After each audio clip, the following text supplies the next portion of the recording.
Studios on Highland Road. Welcome to the Football Friday, Lock of the Week Friday, presented by Tex Morris at Edward Jones Investments, edition of Live at Lunch, 104.5 ESPN Baton Rouge. Charles Hannegriff along with Richard Dixon. Jimmy Ott will be with us in the second hour of the show. Jordan Kinch is back in the studio. Max Gotro is in a fetal position crying somewhere because he got up to watch golf this morning, which proved to be quite disappointing. Did you get up early to watch the Ryder Cup? I did. I was I wasn't up at 6 o'clock. Okay, I was up well before 6 o'clock.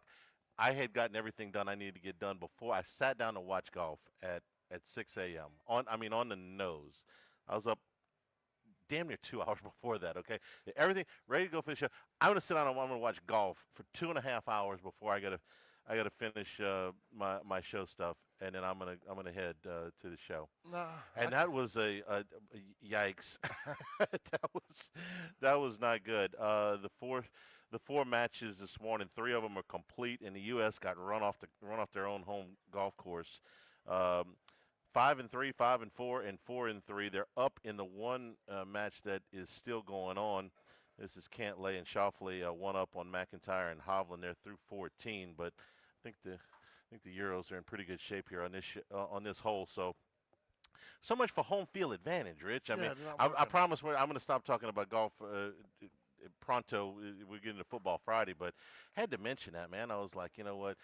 As soon as the game was over last night, shut that down, go to sleep, set the alarm. Never set the alarm. Just set the alarm because I just wake up, regular time. Nope, I'm getting up early, get all my stuff done. I'm going to watch golf. And I did. Oof. Yeah, that's a rough way to get up That early. was disappointing, man. I mean, the only reason I know that it was the Ryder Cup this weekend is because the Coach O video, which is awesome. Just chanting USA, getting the crowd going. Yeah, what's next for him, Wimbledon? I guess he's got to go somewhere else big. Of all the people you don't expect to see leading chance at the I US thought it was Open. so we got up the last couple mornings, about 4 in the morning, going duck hunting. And, sitting there waiting for the sun to come up, scrolling, and I see that video, and I'm like, is the Ryder Cups this weekend? What the hell is Coach O doing? You know what I thought when I saw that video? Like, damn, AI's good. Yeah. Huh? Come on.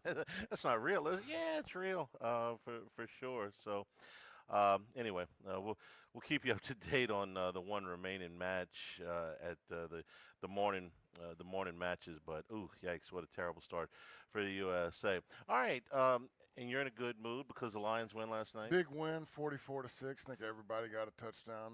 Okay, well, hey, spread the wealth, man. Spread the wealth. Good evening. All right, let's jump right into this.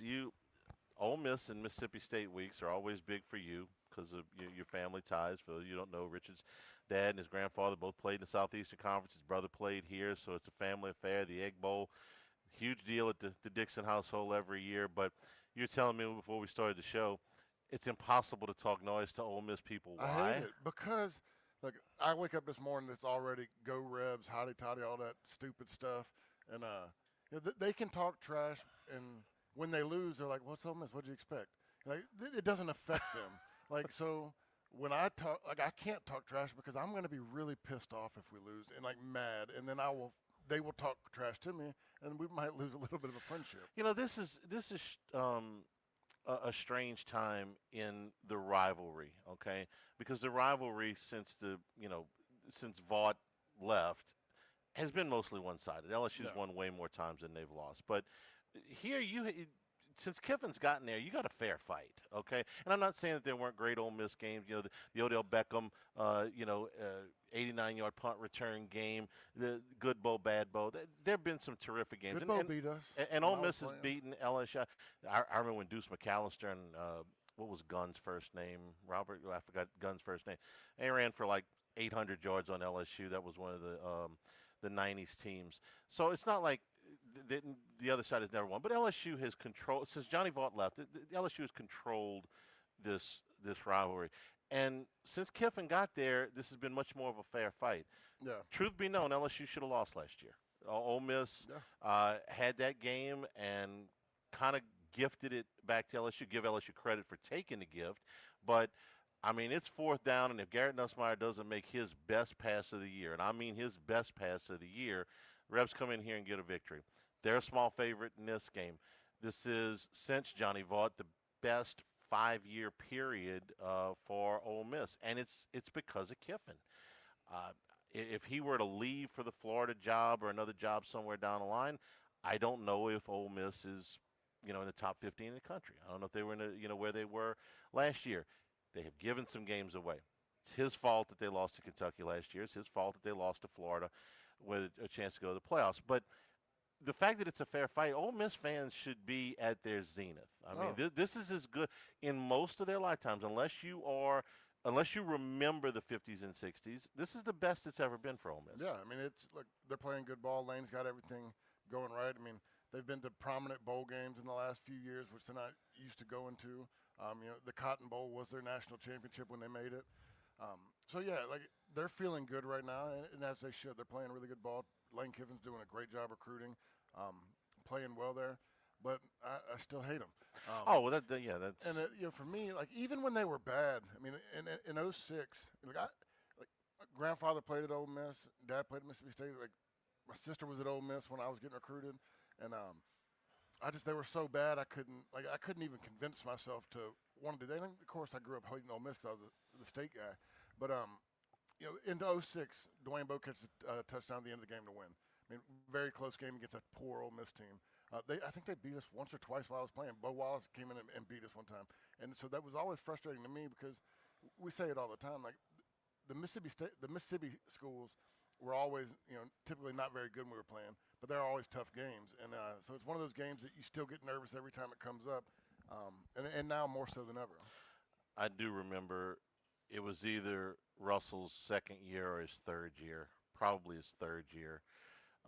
Or his last year. Yeah, it was in 06. Where Ogeron was a coach there, and he's standing next to Jamarcus in pregame, and it's like, you're bigger than any of our linemen. Yeah. And Jamarcus was a big quarterback, but still, that was how far the gap was back then. And Ogeron didn't keep the job, but he did recruit. Yeah, he did recruit at a pretty good level. At all that in mind. And we go into this game, and Lane Kiffin kind of, did his deal earlier this week. LSU looks like an NFL team, and of course we're playing it during the day. And he's trying very hard to make himself the underdog. They're actually a small favorite in this game. So when you tell me the Ole Miss people are like, well, we're Ole Miss.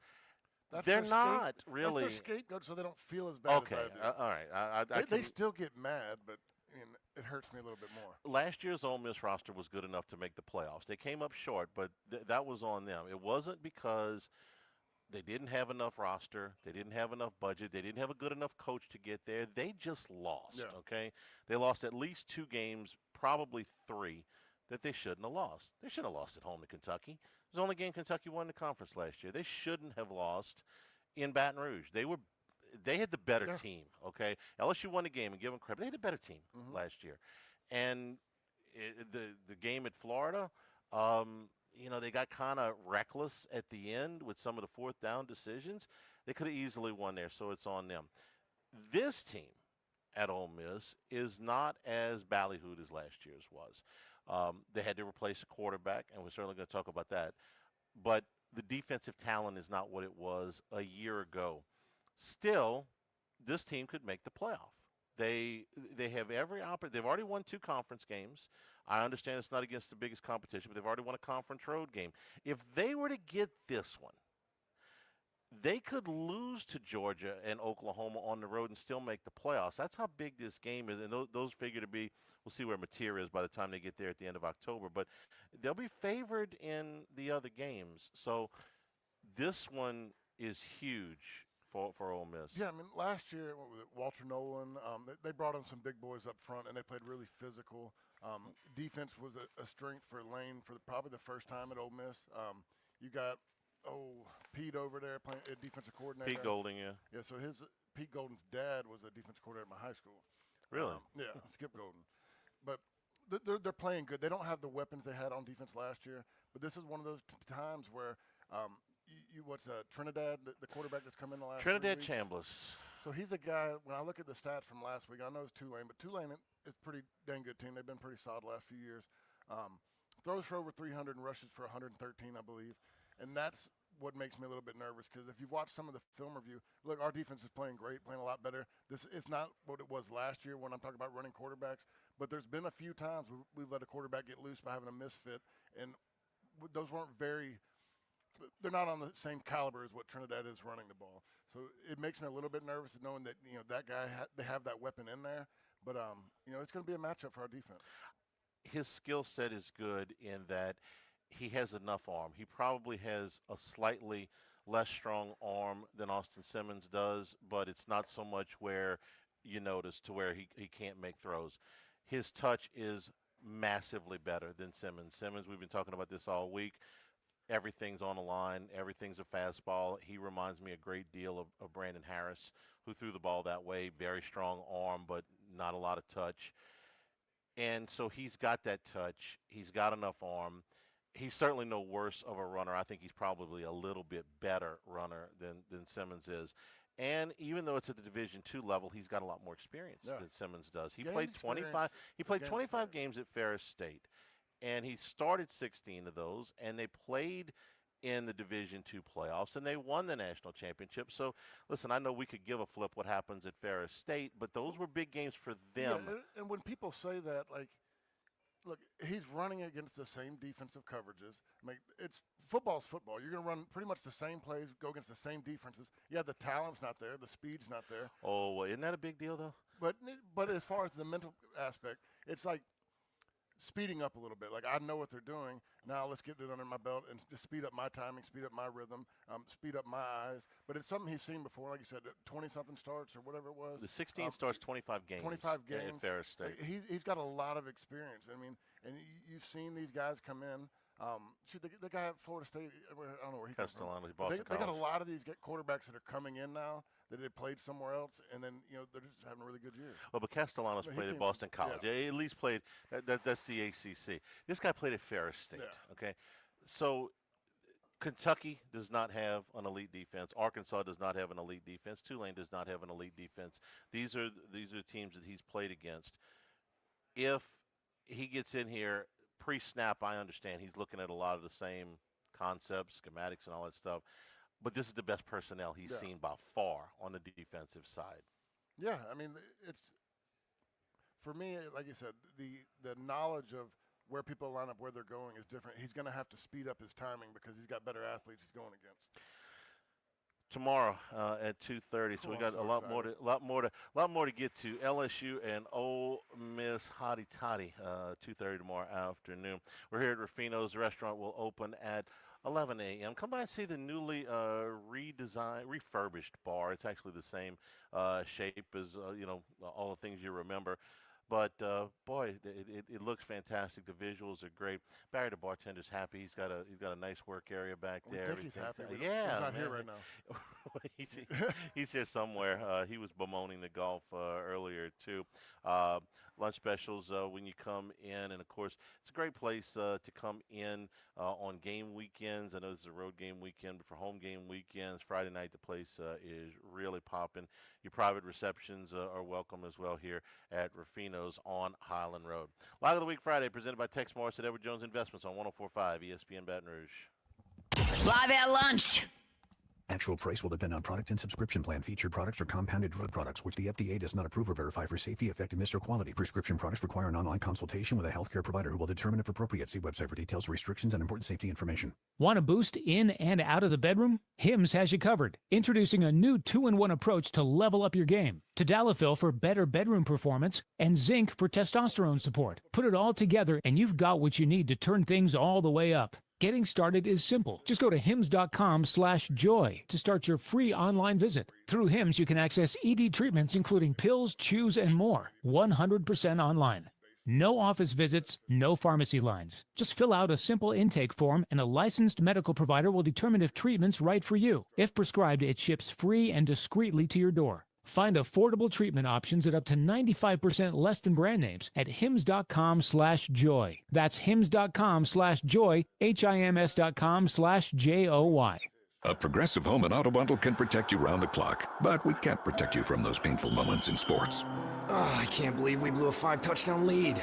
Sure, but you got to feel like they were going to win for almost the entire game. But I was about to buy playoff tickets. So you were prepared for a good time. That's pretty nice. It's the worst loss any team has ever had. And you got to witness history. Okay, we're done here. Well, at least your home and auto are protected with a bundle from Progressive. Progressive Casualty Insurance Company affiliates and other insurers. Not available in all states or situations. Staples presents That Was Easy. Our office computers were from like 2012. What? They had computers then? Yeah, I don't know much about new tech. Apparently. So I went to Staples and saved big on an AI-powered HP laptop and HP OfficeJet Pro printer, which also came with 3 months of free instant ink. And we're back in this century. During Staples HP Tech Event, save up to 35% on HP printers and up to 40% on AI-powered HP PCs.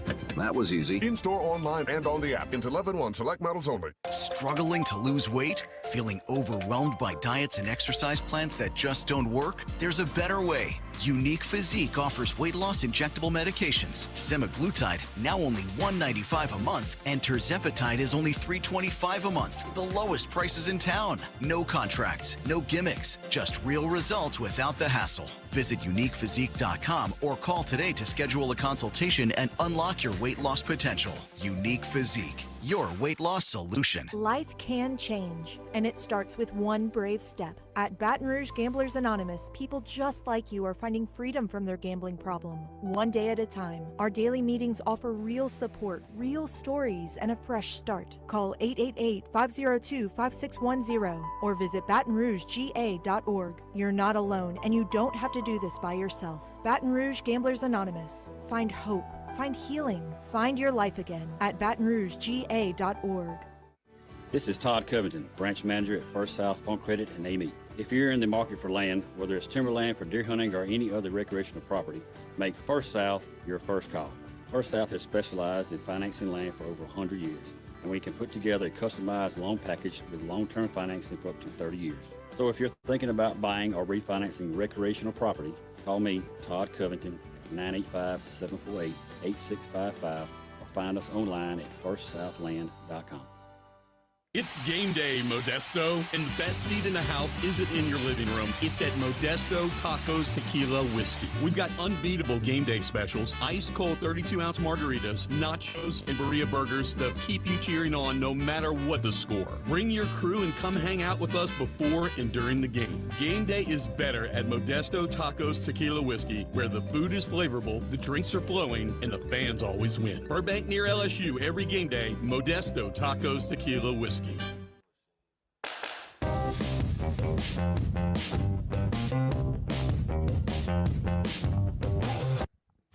It's Lock of the Week Friday, presented by Tex Morris of Edward Jones Investments. Now, back to Live at Lunch from Ruffino's on Highland Road on 104.5 ESPN, Baton Rouge. And we're also brought to you by Total Maintenance, AC and Heating, Generators, Electricity, Plumbing, and Golf Swings. Oh, wait, no, they can't go fix the Americans right now. Total Maintenance, your one-stop sales shop for all of these services. Since 1980, this slogan has been service today, every day. You call today, you get service today. Nobody wants to go to sleep hot. They've expanded into New Orleans, full staff in both markets, standard Daykin and Riemann AC units, Generac and Cummings generators, along with Carrier and American Standard. All your electrical and plumbing needs as well. In Baton Rouge, 480-1000. In New Orleans, 841-3300. Service today, every day at Total Maintenance. I wish they could fix the golf swings. So the one match that's still going on from the morning matches was the Americans were leading this thing. Victor Hovland just made a par putt to tie it. They're going to 16. And if, well, let me not say, this is Cantlay and Schauffele against Hovland and McIntyre. The Europeans have already won the other three matches. So Americans need this one. It's kind of an understatement. So we'll keep you up to date on that one. They are now through 15 all square. All right, Rich, let's talk about LSU last week against Southeastern. Obviously an overmatched opponent. But we wanted to see if Garrett Nussmeier had all of his pitches. Was he healthy? Was he driving the football? Was he able to take some hits? Was he able to go through everything that he would normally do, which he looked limited a couple weeks before? You looked at the film. We did the film study. It's on YouTube right now, Handycast. What did you see? I saw he looked fine. I mean, he put some balls at some high points that had to have some zip on it. If you go look at the play chart, he didn't. It's not going to say we threw. It's not going to look like we threw a lot of deep balls. I mean, the deepest pass he threw was a 25-yard touchdown. But I mean, he took some shots down the field. Those balls, there were some air balls that were in the air for over 40, 45 yards. Yeah. A couple of them. And the ones that impressed me, like that's fine. What I was frustrated with early on before we knew he had an injury is when you'd see the backside plays where he wouldn't come to it, he wasn't coming off of it because it's one of those where you really had to torque your torso. You had to turn and zip the ball in there. And he made those passes against Southeastern. There was a few of them. I'm trying to remember if it was Aaron Anderson. There was one of them where he was coming across the backside and he threw a high point ball on a rope, and it was the Garrett Nussmeier we expect to see. Before we did film study, you said the 26-yard run that he made, which was the longest run of his LSU career, and I was happy to see it. He kind of gestured toward the crowd. He's well aware of the criticisms that he has for not running the football, and I thought, okay, this looks great. He ran, and he looks healthy running, so all of this is pretty good. And you come in all mad, you're like, man, Mr. Wide Open Guy. Two wide open guys. I mean, he could have had his longest touchdown of the year, Aaron Anderson running down the seam 5 steps over anybody. But look, like I said, he's run more through the 4 games this year than he has his entire career. And it's stuff he needs to do. I mean, there's going to be times you got to continue to pull that zone read to slow the backside, and that helps in the run game. When we're talking about struggling in the run game right now, they're going to start to respect it when you pull it a couple times just to slow up the backside pressure. All right, let's take the zone read out of it for a second. Let's talk about Kaden Durham because he's been nursing this, deal. How's he look to you the last couple of weeks? He looks strong. He doesn't have really. I say strong as far as like upper body. He bounces a little bit, but he doesn't have the top speed. Yeah. Like the speed to me, like there was a couple runs where, I felt like last year he'd leave somebody in the dust, and now people are running down on the backside. But I also think he's a little bit gun shy. The offensive line struggled a little bit in zone blocking. Their combination blocks getting to the next level the timing's been off, and I think that's made him speed up his game a little bit, which is hurt because if you go back and we got one of the plays on the film from last week where he waits another half a second and the hole opens wide open. But right now he's pressured and he's just trying to get to open space. Kelly called him a game time decision yesterday, and the quote was he's got to be able to cut and accelerate, and I think those are the two things that he's lacking right now, and I got to blame the ankle because we know the kid's got that kind of ability, that explosion through the hole. When you saw Juwan Johnson come in and he hit the hole. Bounce. Yeah. Durham's got that, okay, but not right now. I got to wonder. I know he's making his trip, and they're going to call it a game-time decision, but if he's not right, I got to think that they're going to pivot a little bit to Johnson and maybe a little bit of Harlem Berry and maybe a little bit of Xavion Thomas with some of the non-traditional stuff, rather than feed Kaden Durham 13 carries if he can't explode through the hole. Yeah, no, if he's limited at all right now, let him rest. Because for me, I like what Juwan Johnson's doing. He brings a different bit of element to it. Like I've said before, Xavion, to me, is the best eyesight and vision for a running back that I've seen on our team. And Harlem Berry provides another step. So, I want Kaden Durham in there because I think he's got the potential to be one of the best backs in college football. But if he's slowed down, that hurts him. I mean, he's got to be a guy that's quick twitch, can explode out through the gaps.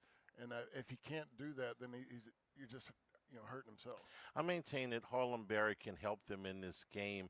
They've been reluctant to play him very much. Why? Because, he's a freshman running back, and tough. Pass blocking is a foreign concept. He wasn't asked to do that in high school, and even running routes. Okay, I think he's a lot better at that. But he can still run the football. He can still explode through there. So to me, Rich, all he got to do is have one other thing that he can do that doesn't involve him running the football. So it's not a complete giveaway when he goes in the game, like these sirens and bells go off, like, hey, there's there's Berry, so he's getting the ball. So give him one other thing to do, and not a prominent pass blocking assignment. Let him chip with a tight end or something like that. Some chips, some delayed bubbles. Sit back there like he's going to pass block, then bounce it out and hit him quick. Just give different looks while he's in the game. But it's funny. when you talk about a freshman running back, have you seen the Nick Saban interview where he talks about Derrick Henry? Yes. That just when he said that, that's all I can think of. I mean, and it's so true because. Explain for those that didn't see it. What, Nick Saban was talking about. He's sitting back. Everybody thinks he's a mean guy, but he's like, half the time I was consoling players at practice, and he said, I'm watching the offensive coordinator just rip into Derrick Henry, just killing him. Telling me he ain't gonna be able to play, blah blah blah, and just really killing him. And so I go over there and kind of put my arm around him. I'm like, Derrick, what's going on? He's like, Coach, when I was in high school, they just turned around and gave me the ball and told me to run. I don't. All this stuff is new to me, and I need some time. Right, right. And that's the truth. If you're a star running back like Henry was or like Barry was, you're not asked to block. I'll give you a baseball analogy. Every spring this comes up. They'll say, how come LSU can't bunt? I said, because they recruit nothing but 3-hole hitters. None of these guys bunt in high school. Yeah. And increasingly they don't bunt in college either, so which is fine. These guys are not asked to do that, and there's a learning curve, and there's been other examples. We've used the Sean Alexander example a million times. When he came in here and ran for almost 300 yards on LSU, still hadn't pass blocked anybody. And Saban's got a history of this, which is find what he does well. I know he doesn't have to have mastery over the entire playbook. Find one or two things that he can do, and that's kind of where I'm at right now with Harlem Berry. Hey, Sloan, teach him one play, all right? But you're going to have to teach him something else. Look, if he plays 12 snaps or 15 snaps on Saturday, 4 or 5 of them might be runs that are significant. He's got that kind of speed, and this run defense is poor, very poor. And so you're talking about a guy, listen, I don't care if he pass blocks anybody. If he has 6 carries for 64 yards, because he busts one for 45, well, then that might be the difference in the ball game. So these are all things that they can do if Durham is not ready to go. Now, let me ask you about the offensive line, because we've been watching this now for 4 weeks. There's enough breakdowns. There's enough just bad technique and missed blocks, mostly on the right side. But it's not like the scheme is terrible. No. We haven't seen them running into crowded boxes or numbers that they can't block. Right. So it's not like, well, they're not going to be able to run the ball. They're going to put 8 guys in the box with a 9th creeping up. No, they're not seeing that. What's ailing LSU's run game is mostly missed assignments. It's not even necessarily missed assignments. It's bad technique. Like they're going to the right person but getting there the wrong way. And it's like you said, it's on the right side. Weston Davis has everything you want, but he's got to work on his technique. He's a heavy leaner. He leans forward, gets off balance. They got to understand the chemistry between the tackles and the guards and the tackles and the tight ends, understanding when there's zone blocking, where to have your hand placement, where your help's at, when to pass somebody off. Right now it just seems like they get a guy in the gap, and the guard's like, are you going to take him? And the tackle's like, are you going to take him? And then nobody takes him. I mean, they don't have that chemistry where they feel and playing off each other very well yet. And you're right, but what bothers me is you're in the 5th playing date now. Some of these missed assignments, or however you want to call them, I would have hoped some of that would have been worked out a little bit better by now. They went through 4 weeks of August camp. They've been through 4 games. When's the light bulb come on? I'm not sure if they're sold on Weston Davis at the right side right now. You saw them come out with the first team against Southeastern in the second half, and DJ Chester took the first snaps with the first team in the second half, and then of course freaking gets a targeting call on an offensive lineman on a field goal. Another story, but for me, that's a sign that they saw how bad he was struggling against Southeastern. I mean, I think. Look, Weston Davis has everything. He's going to be a pretty good football player, but he just hadn't put it together yet. And quite honestly, I think his worst game was Southeastern. I think he's played better the previous games, and when he got out there, he really had an off day. He's not getting overpowered. He looks the part. No question there.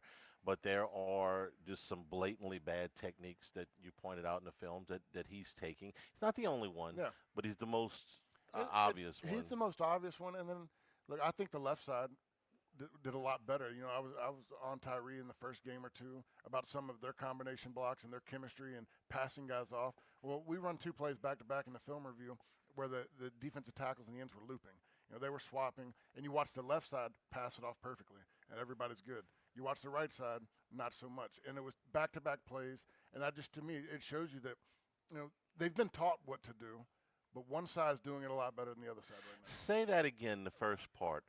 They ran the same They ran the exact stunt. same stunts to both sides. And you can go watch it. One side, it is passed off beautifully, and everybody's got a man-to-man. The other side, not so much. They're confused on, are you going to take him? Am I going to take him? Where am I going to be at? And they do it on back-to-back plays. And how many times in the game did they run these exact same stunts? All night. Yeah. Yeah. It wasn't exotic. It was the same damn thing that they ran it. This is where, and I've been critical of Brad Davis at times, but this is where the criticism of him breaks down a little bit. If the left side is doing it and the right side ain't, then who can I blame? They're obviously teaching this, but some guys are not getting it, some guys are. Yeah, and I'm trying to think of the age gap. I mean, Tyree and Weston, are they the He's year older? redshirt. Davis is a redshirt freshman. He's been and here. Tyree's a redshirt sophomore? Yeah. Okay, so, I mean, there's a little bit more. But, I mean, you got two new guards on both sides. Thompson's an experienced hand on the right side. I think it's more Davis than Thompson. And it's just like, you got to understand. I tell you all the time, me and Saron Black played next to each other for 4 years. I didn't need to make a call. He knew what I was going to do, and he knew what I was going to do. And once you get chemistry like that, you play so much faster because there's no longer thinking. Like it's just a feel. You feel it, and those guys aren't feeling it right now. It's not in my nature to single out any one guy on an offensive line unless you kind of have to. No. But that's what we've seen. You know, we've looked at that, and I have high hopes for Weston Davis. I mean, he's got all conference physical ability. So let's see. Hopefully, maybe this is the week that he kind of turns the corner a little bit, because this is a very bad Ole Miss defense. They're giving up 190 yards a game on the ground. You ought to be able to run the football against them. We're brought to you by Coastal Capital Advisors, your full-service financial planners. When it comes to retirement, no two situations are alike.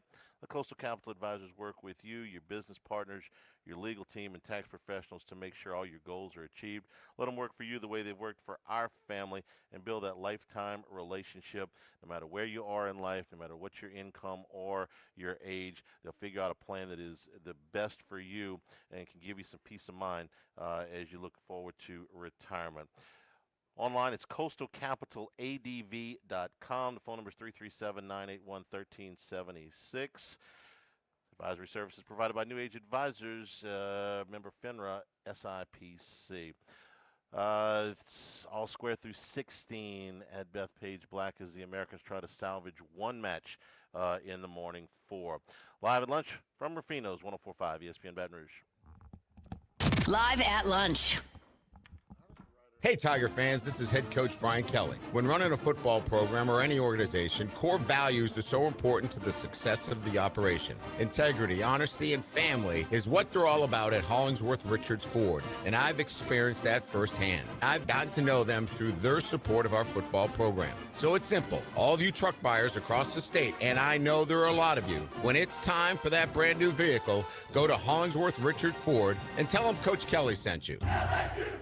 104.5 ESPN Baton Rouge, along with First American Bank and Trust, a banking tradition since 1910, are teaming up to honor our military and raise funds for Folds of Honor. This nonprofit organization provides scholarships to the spouses and children of soldiers who were killed or disabled in service. To donate to this important cause, visit our website at 1045ESPN.com. Stand with us as we support those who stood for us. Folds of Honor, to honor their sacrifice and educate their legacy.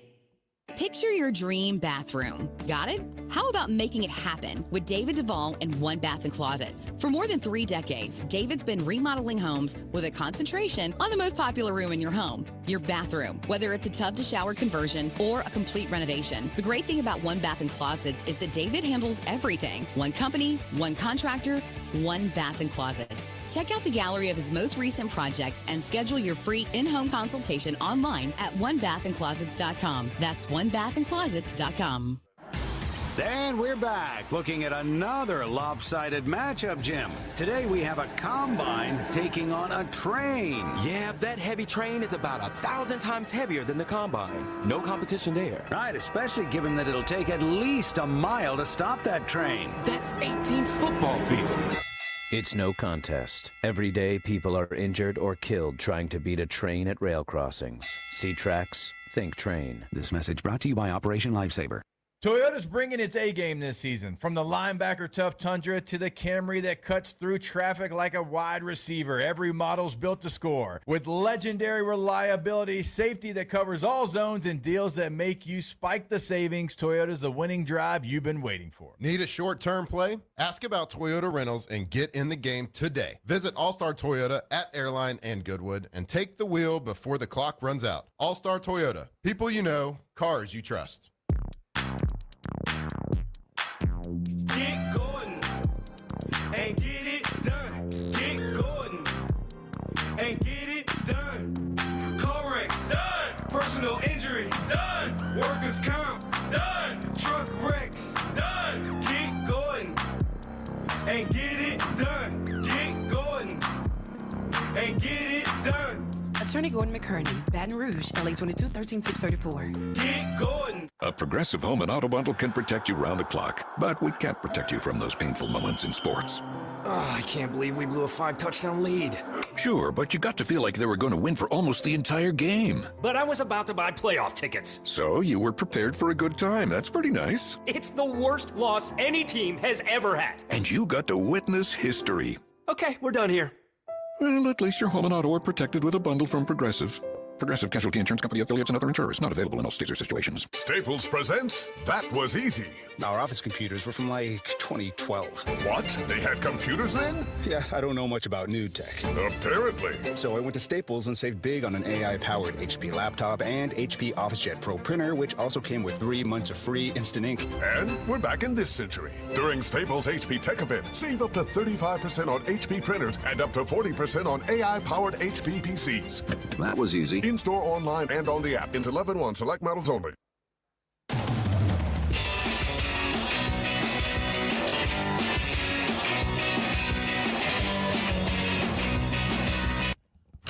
It's Lock of the Week Friday, presented by Tex Morris of Edward Jones Investments. Now, back to Live at Lunch from Ruffino's on Highland Road on 104.5 ESPN, Baton Rouge. Also brought to you by the Morris Insurance Group. Those hard-to-insure items, the Morris Insurance Group urges you to look again. Duck camps, fishing camps, those in your coastal parishes, those hard-to-insure properties that require flood insurance, or you want to have flood insurance, they can handle those things for you.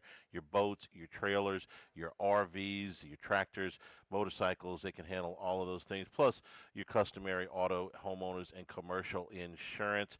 Give them a call at 201-0007, 225-201-0007, or online. It's morris-ig.com. They'll give you a quote, let you look again at some of these items. Talk to my man Buzzy Hydell, again, 225-201-0007. Rich, the defensive looks that LSU has given to, let's talk primarily about Florida and Clemson. What's Blake Baker not shown yet, if anything, through let's say those two games, not necessarily the other two games? I think he's shown that you can't necessarily see where he's coming from. The looks are so multiple with the athletes we have on defense, and Harold Perkins' game, the coverage game, the disguise game has gotten so well to the point where, he can line up on the edge and everybody knows where Harold Perkins is. You talk to most coaches, you're looking for 7, but they're thinking he's coming all the time and he's not. And then when they think he's coming, Weeks comes. They're so multiple in what they can do that they're very hard to determine where the pressure's coming from right now. So if you have a quarterback that is a dual threat the way Chambliss is, more so DJ Lagway was not going to run, and although Klubnik could, I think he had 2 what you would call positive runs in the game, and the rest of it was, just getting back to the line of scrimmage or a sack. So this is in my opinion, by far the best runner that they have seen. This is where they're going to be tested as far as staying in their gap protections and making sure that the rush lanes are true. Everybody plays what Brian Kelly likes to say, 1/11th of the defense. You got to stay true to your protections and your areas and your containments, and let the guys run. I ask you about things that he hasn't shown yet because I'm looking for something that Chambliss hasn't seen. Forget about the stuff at Ferris State. I'm talking about just so far this season, something that he hasn't seen LSU put on tape that could give him problems. Yeah, I mean, Blake Baker has. And I don't know what that is, by the way. That's why I'm asking you. I don't either. I mean, but I guarantee you, Blake Baker has plays that he's holding on to. He hasn't needed to go out there and just blow up a play, late in the game. For instance, we haven't seen the corner blitz since the Clemson game that I can remember. And that was an inside corner blitz, which you never see. That was it. When I talk about multiple, he just does crazy things where he has a wide 9 run right up the field and the corner blitz loops on the inside. You don't see that. That threw the guys off. Typically, you're going to see a DN slant when the corner's coming, and because they're keeping corners new contain. Well, they let the DN run contain while the corner blitzed. You don't see a lot of that. And there's different forms like that. You saw last week, Jack Pyburn pops up like a linebacker. They run 3 down linemen, and then he's blitzing the A-gaps. I mean, there's so many things with the athletes and talents they do that it's just we talk about the traditional run game a lot. We're running a lot of non-traditional defensive plays. And I want to put Bernard Gooden in that number as well because he's the guy that seems to get more penetration up front than just about anybody. Oh, I mean, the leverage he plays with. We highlighted a play from last week, the way he blew it up by just stabbing the inside, keeping his inside arm free, and then making a play. I mean, he's a guy that they're putting him in these blitz situations, almost like a nose tackle, playing like a one shade, and he's causing havoc up the middle. And then you have guys coming across that. I never use the word havoc as much, but that's Blake Baker's thing. He's like, we want to be a havoc-creating defense, and the biggest thing from this year to last year is coverage. When you got guys that can coverage, you can do a lot of crazy stuff up the middle. To my knowledge, you watched the film more than I have, but I don't remember a safety blitz yet this year. If there's been one, and 13 can move. Okay, yeah. Halsey's a dude, and I'm thinking back to a game that you played in 2007 in Tuscaloosa. And the play that turned the game was a Chad Jones blitz, freshman, and made the sack, caused a fumble. The ball ends up going down deep in Alabama territory. LSU gets it. Hester over the top for the touchdown that puts the game away. I'm not talking about doing this 10 times. I'm talking about doing this once. No, I mean maybe. When you say that, the first thing that came to my mind was 06, like LaRon Landry. Well, LaRon Landry, was a heat-seeking missile. I can't expect him to do that. No, but to me, like that was prime time. That's what safety was back then. Mm-hmm. And I still in my mind, like I remember getting recruited, watching LaRon destroy a quarterback and stand over him, just like, you got it. I thought he had killed John Parker Wilson one night. Yeah. I was like, oh my God, get the trainers out there. That style of football is no longer allowed. No. But Halsey is an extremely. He moves well. He's thick. He looks like he could play that star position if he had to. I mean, that's just his body build. But he comes up. I mean, you got Halsey. To me, is the most. Obviously, he's the best safety we got. I think P.J. Woodland. You got 3 DJ Pickett. Watch DJ Pickett's playing more and more and more. I mean, it wouldn't surprise me if he starts this game. He's a guy that he's gotten rid of that freshman tag at this point. And it's just when you have guys that can play man-to-man coverage like that, or when you're going to play zone, that understand where they're supposed to be, and they can delay time. That's where you get coverage sacks, and you're allowed to create pressure. And I like Woodland a lot. I think I liked him the first day we saw him. Like, man, look, just get him a little time in the weight room and get him a little experience. He's going to be good, and he is. But Pickett is a precocious talent. And in my head, this is what I got rumbling around in the noggin right now, is they get to November, and they're in good shape, and you put Delane, who's got, I believe, the highest defensive back coverage grade on Pro Football Focus in the conference, if not the country. You don't think of Delane because they're not throwing at him. No. You put somebody like Pickett on the other side with 7-8 games under his belt, and in good luck, because you're going to be able to tie up a couple of these guys, and that's kind of exciting to me, because if you can do that, you're going to give Blake Baker total control of his playbook at any time. He can do anything he wants, where there's not maybe some liability somewhere. And I'm not saying Woodland's a liability. I think he's a really good player. Yeah. But Pickett is a different cat. I mean, he's on the same, and I'm not calling him Patrick Peterson, but I played with Pat as a freshman, and it's like the same time frame. Like we're putting him in the game.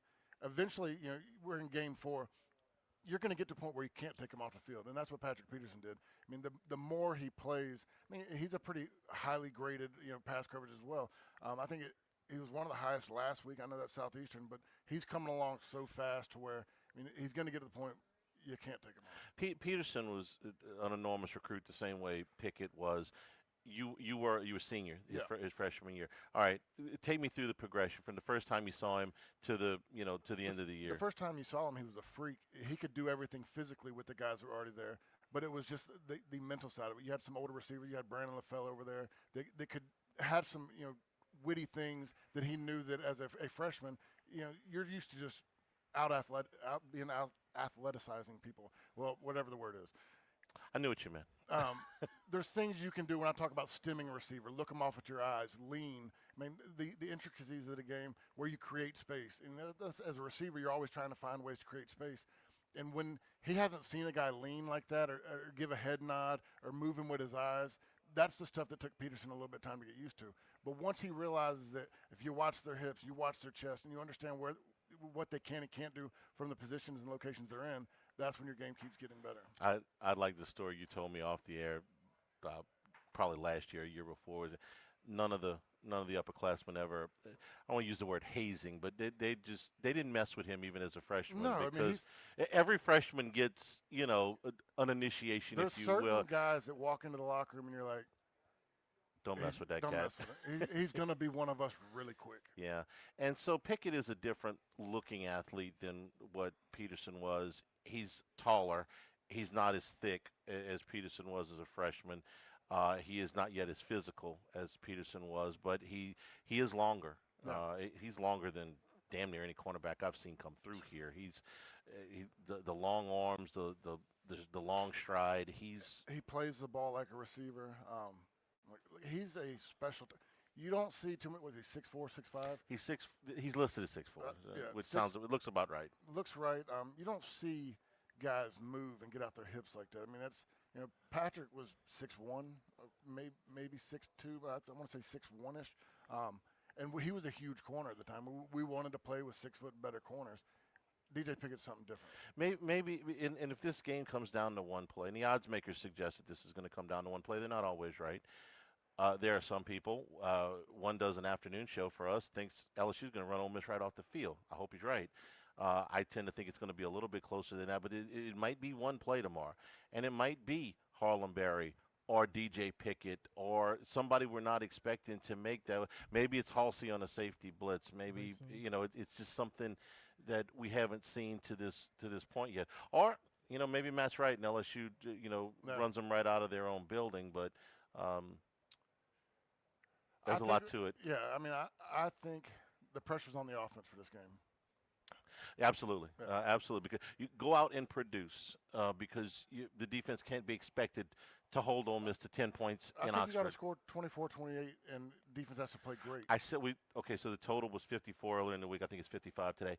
So this is about 27 points a side. Is 27 points enough? I think that, yeah. Or can you get by with less than that? I was stretching it to 24. My initial thought was 27, 28. Look, nobody scored over 10 on the defense. This is going to be the best offense they faced, in my opinion. Holding a team like that to 17 to 24, I think is very acceptable, and you got to get higher than that. I'm gonna take 27. If they give me 27 right now, I'll take it. We're brought to you by Louisiana Health and Injury Centers, helping you deal with pain. Dr. Mike Goff and his staff done a great job for us. So if you've got back pain, neck pain, muscle soreness, things that are keeping you from getting around as well as you'd like, or old injuries flaring up, maybe you're not getting a good night's sleep, let them help you out. They've helped our family many times over the years. So let them get you into a program that will target those problem areas and get you to feeling better. Airline Highway, Plank Road, Jefferson Highway, near Drusilla. Dr. Michael Goff, Louisiana Health and Injury Centers. Log of the Week Friday presented by Tex Morris at Edward Jones Investments from Ruffino's on 104.5 ESPN Baton Rouge. Live at lunch.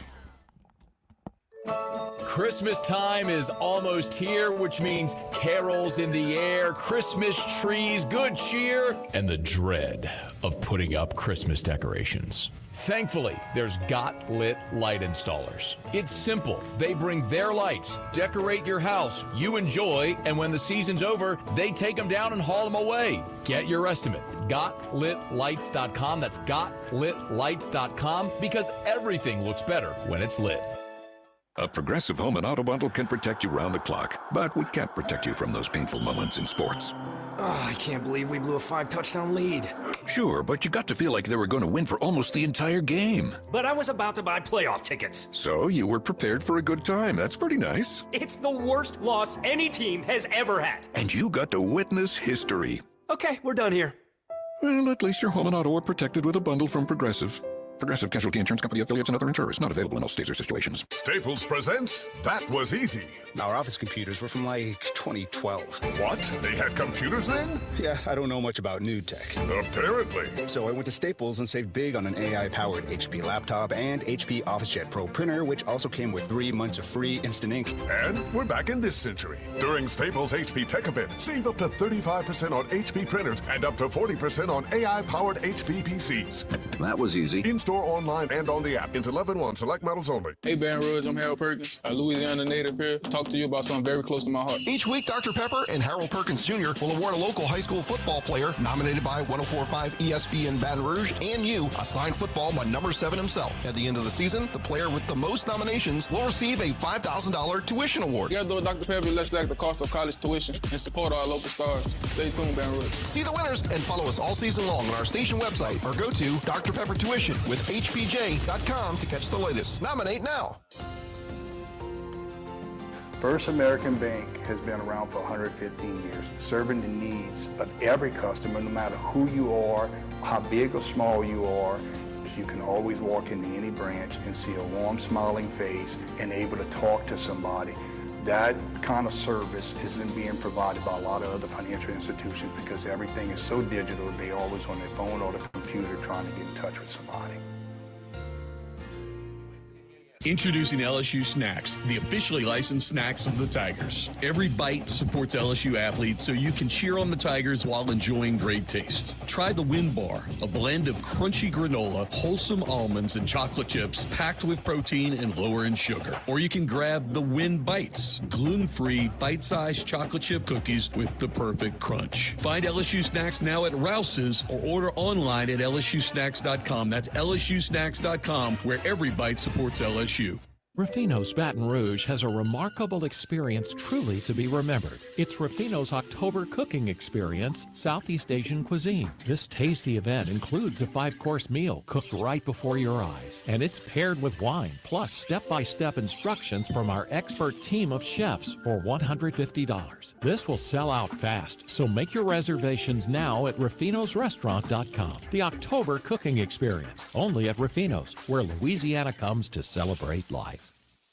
I took control. I took control. We took control. This is Chris Medine with Medine's Collision Center. Auto accidents can be overwhelming. Crucial decisions are made instantly, like where to take your car for body repair. But doesn't my insurance company recommend a collision shop? It's your right to choose a collision center. Don't let anyone push you around. Medine's not only repaired my car, but restored my confidence. Log on to MedineCollision.com and read our latest blog. We are your accident advisors. And remember, take control. Choose Medine's.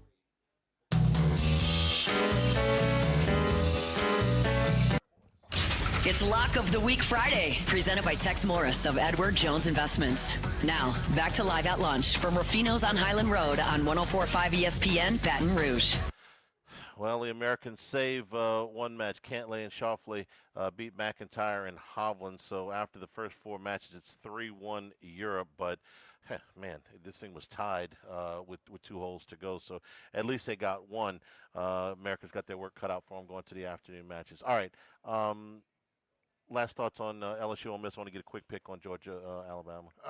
Let's go out there and play the best offensive game we've played. Put it all together. Let Nussmeier rip it around, and I think the defense handles business.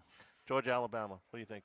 Ooh, that's going to be a good one. I think Alabama wins probably. Really? I think Alabama's played better each week since the Florida State game. I think Florida State was a lot better team than people were going to give them credit for. Like I haven't seen what they've done recently, but the plays that were made in that game were not anything that people were expecting. Georgia hasn't made me, say wow. The comeback doesn't impress you at Tennessee. Down 21-7. Yeah, I mean, I think Tennessee screwed up a little bit in that one. Yeah, I think Alabama gets it. Okay. 33 in a row for Kirby Smart at home for Georgia. Well, I didn't know that part. I mean, well, think about throw the knowledge out It's there. been a minute Yeah. since they have lost. All right, Rich, you'll be with us for pre and post game tomorrow. Enjoy the football. Going to be a great day of college football tomorrow. We're here at Ruffino's. Come on by and see us. The restaurant opening here in just a few minutes. Jimmy will join me for the starting here in the second hour, and then we're back for a lot of picks coming your way. Lock of the Week Friday presented by Tex Morris at Edward Jones Investments on 104.5 ESPN Baton Rouge. Live at lunch. From kickoff to cash out, ESPN Bet has the tools you need to score more on game days. Bet smarter with stats at your fingertips. Get personalized parlays built just for you. And with your fantasy team synced right in the app, you can back your squad. Right now, new customers get $100 in bonus bets when you bet $10. Sign up with promo code USL to get started. Must be 21 plus. Gambling problem? Call 1-800-GAMBLER. Terms and conditions apply. See app for details. Offer not available in New York. The John Deere Gator XUV lets you cut, pack, drive, scout, weld, stack, feed, pull, load, tow, spray, and haul, all in a single day. Because with the highest cargo box volume in its class, customizable features, and a towing capacity of up to 4,000 pounds, it gets the job done. You just have to get in the seat. Learn more at your John Deere dealer or visit johndeere.com/Gator XUV. With WCK, your home will be okay. With WCK, you're on solid ground today. A reputation for a strong foundation makes us leaders among peers. WCK, foundation repair. WCK, a leader among peers. WCK. Life can change, and it starts with one brave step. At Baton Rouge Gamblers Anonymous, people just like you are finding freedom from their gambling problem, one day at a time. Our daily meetings offer real support, real stories, and a fresh start. Call 888-502-5610 or visit BatonRougeGA.org. You're not alone, and you don't have to do this by yourself. Baton Rouge Gamblers Anonymous. Find hope, find healing, find your life again at BatonRougeGA.org. Chevy trucks have you covered when the road takes you from smooth sailing to Chevy Colorado will eat up some of the toughest terrains with 5 available drive modes. And Silverado and Silverado HD have the muscle to take you out for some serious with multiple engine options and impressive towing. While Silverado EV is the perfect combo of performance and capability, making it a snap to hitch up this electric truck and hit the road. Wherever the road leads, Chevy trucks are right there with you. Chevrolet, together let's drive. Stabs Prime Steak and Seafood? Stabs Prime Steak and Seafood. Well, I guess along with those sizzling steaks, we do have wood-fired oysters and scallops, beautiful sea bass, fresh Gulf fish and shrimp, and rich Ora King salmon. So yeah, Stabs Prime Steak and Seafood. Jefferson Highway across from Palermo Ristorante. Tell Leo that Kevin sent you. And don't forget, there ain't no cake in that crab cake. Come and see us. Since the 1930s, Supreme Rice has been bringing families together around the table. Whether you're using our American-grown jasmine rice in your jambalaya at the tailgate, gumbo, or Monday's red beans, Supreme Rice makes every dish better. We have several varieties of rice, even a healthy low-glycemic rice, perfect for diabetics. And every grain is grown, milled, and processed right here in Southwest Louisiana, supporting our farmers while saving you money. Find Supreme Rice at Rouse's, Walmart, Kroger, and AG food stores. For recipes and more, visit SupremeRice.com. Let Southern Outfitters be your one-stop shop for all your hunting season needs. From archery, stands, saddle hunting, waterfowl, apparel, firearms, and ammo, they have everything you need for a successful hunting season. Out in Zachary, right off of Main Street, Southern Outfitters. Insurance companies have teams of professionals to fight your claim. If you want to know what your case is really worth, I'm Spencer Callahan. I'd like to help. Spencer Callahan is the one to see. Call 387-2323. LA filing number 16-7970. WNXX Jackson, KNXX Donaldsonville, and WDGL HD2 Baton Rouge. This hour brought to you by Spencer Callahan Injury Lawyers. LA 21-12681. Offices in Baton Rouge. It's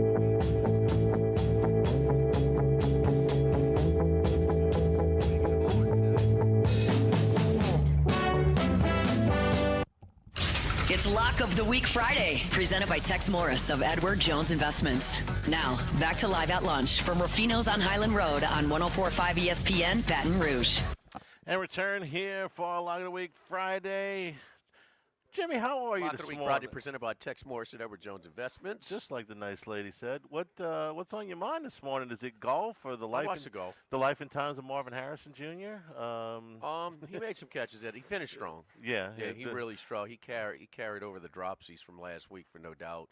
I think he'll be fine. I think Murray sucks, man. I'm sorry. I've seen enough of him. Well, those two interceptions wasn't on him, but I mean, that's not an overall. I just don't think he's good, man. Well, and he might not be, but those two interceptions were not on him last night. I mean, I watched the game. I know. Okay. Yeah. Yeah. So I think he sucks. Okay. Well, yeah. That's. I mean, he's Al Michaels asked Herb Street in the booth last night. He says, "Okay, so Murray, in Herb Street's, he needs to stick to college, man. Nice guy, they're great, but sticks to college. He's like a player that just got out the NFL. He has no NFL size. I mean, he is flowery. What do you think? Uber talented, Kyler Murray. Okay, all right. For as little as he is, 5'9", dude. For as little as he is, I mean, he's got. Don't you need a little size to play quarterback? Is that kind of something that people look for? If what in he a quarterback meant to start was off with? he's got plenty arm for as small as he is. Okay, that's great. And he can run, obviously. Okay. Has he been a great quarterback? No, no. Go play at Oklahoma. Is you he? know, Is with he Barry what Switzer. you? Is he what you're expecting out of the number one pick in the draft? No. No. I can't put the two Uber interceptions. talented? Well, big arm and good feet is what I guess he was referring midget, to. man. I mean, he's tiny. Well, he's tiny. He gets balls batted every game. I mean, it's just like man. All right, here you 1 to 32. Where is he? 20, Kyler 20? Murray. I'd probably have Kyler Murray somewhere in the. Oh, I know you're going higher just to No. I would have him somewhere in the front end of Group 3, somewhere between 16, 18-ish. I mean, Group 3 starts at 17, Charlie. Okay, 17 to 19, then yeah. The high end of the low end of Group 2. There you go. Just something- below my 20. I get you. I got you. Right, You're in that there. mood. You're in that kind of mood. I'm not the- USA's getting their ass whipped. Yeah, I'm not there the you biggest Kyler Murray go. fan. Uber Don't- talented?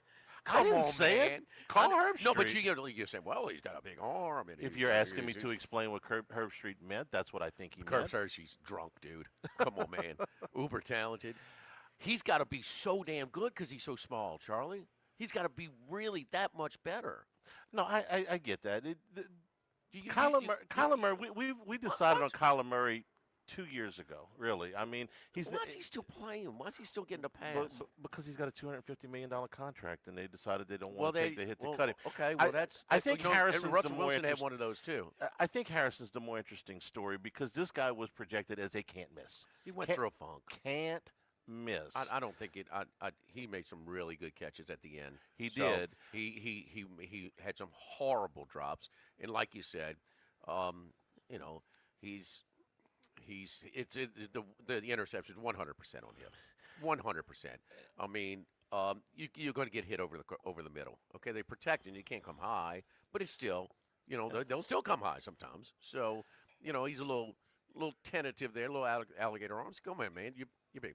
But forget where he's drafted. He's uber talented.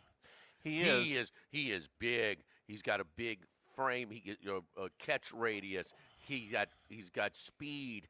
He's got ball skills, as he showed on some of those. He was covered by Seattle's best player. That Witherspoon is beautiful. That defense is fun to watch. He too. is. But he's uber talented. I think he's going through a funk. What did you think of his rookie year? Spotty, super on doing some things that not very few guys can do at wide receiver, but very little consistency. Which is not out of the realm for a rookie wide receiver, okay? It's a tough position to make the transition to in the NFL. And I thought it was okay. It was fine. and I thought he was going to take the next step this year, and he still might, but it's been a pretty mass start for him. How can you take the next step? How can you be consistent when your quarterback just runs around and does playground crap every time? Well, he could have caught the 2 balls that got intercepted. I understand that, Charlie. I just said he went Yeah. through a funk, Okay. but he can't have consistent. When you're not committed to the pocket, there can't have any type of growth in your pocket. There's no timing. You give up on the timing, you give up on the cohesion, the fluidity, and I mean it's just a run around. I mean, street ball play because he really can't see the field because he's so short, and I mean it's.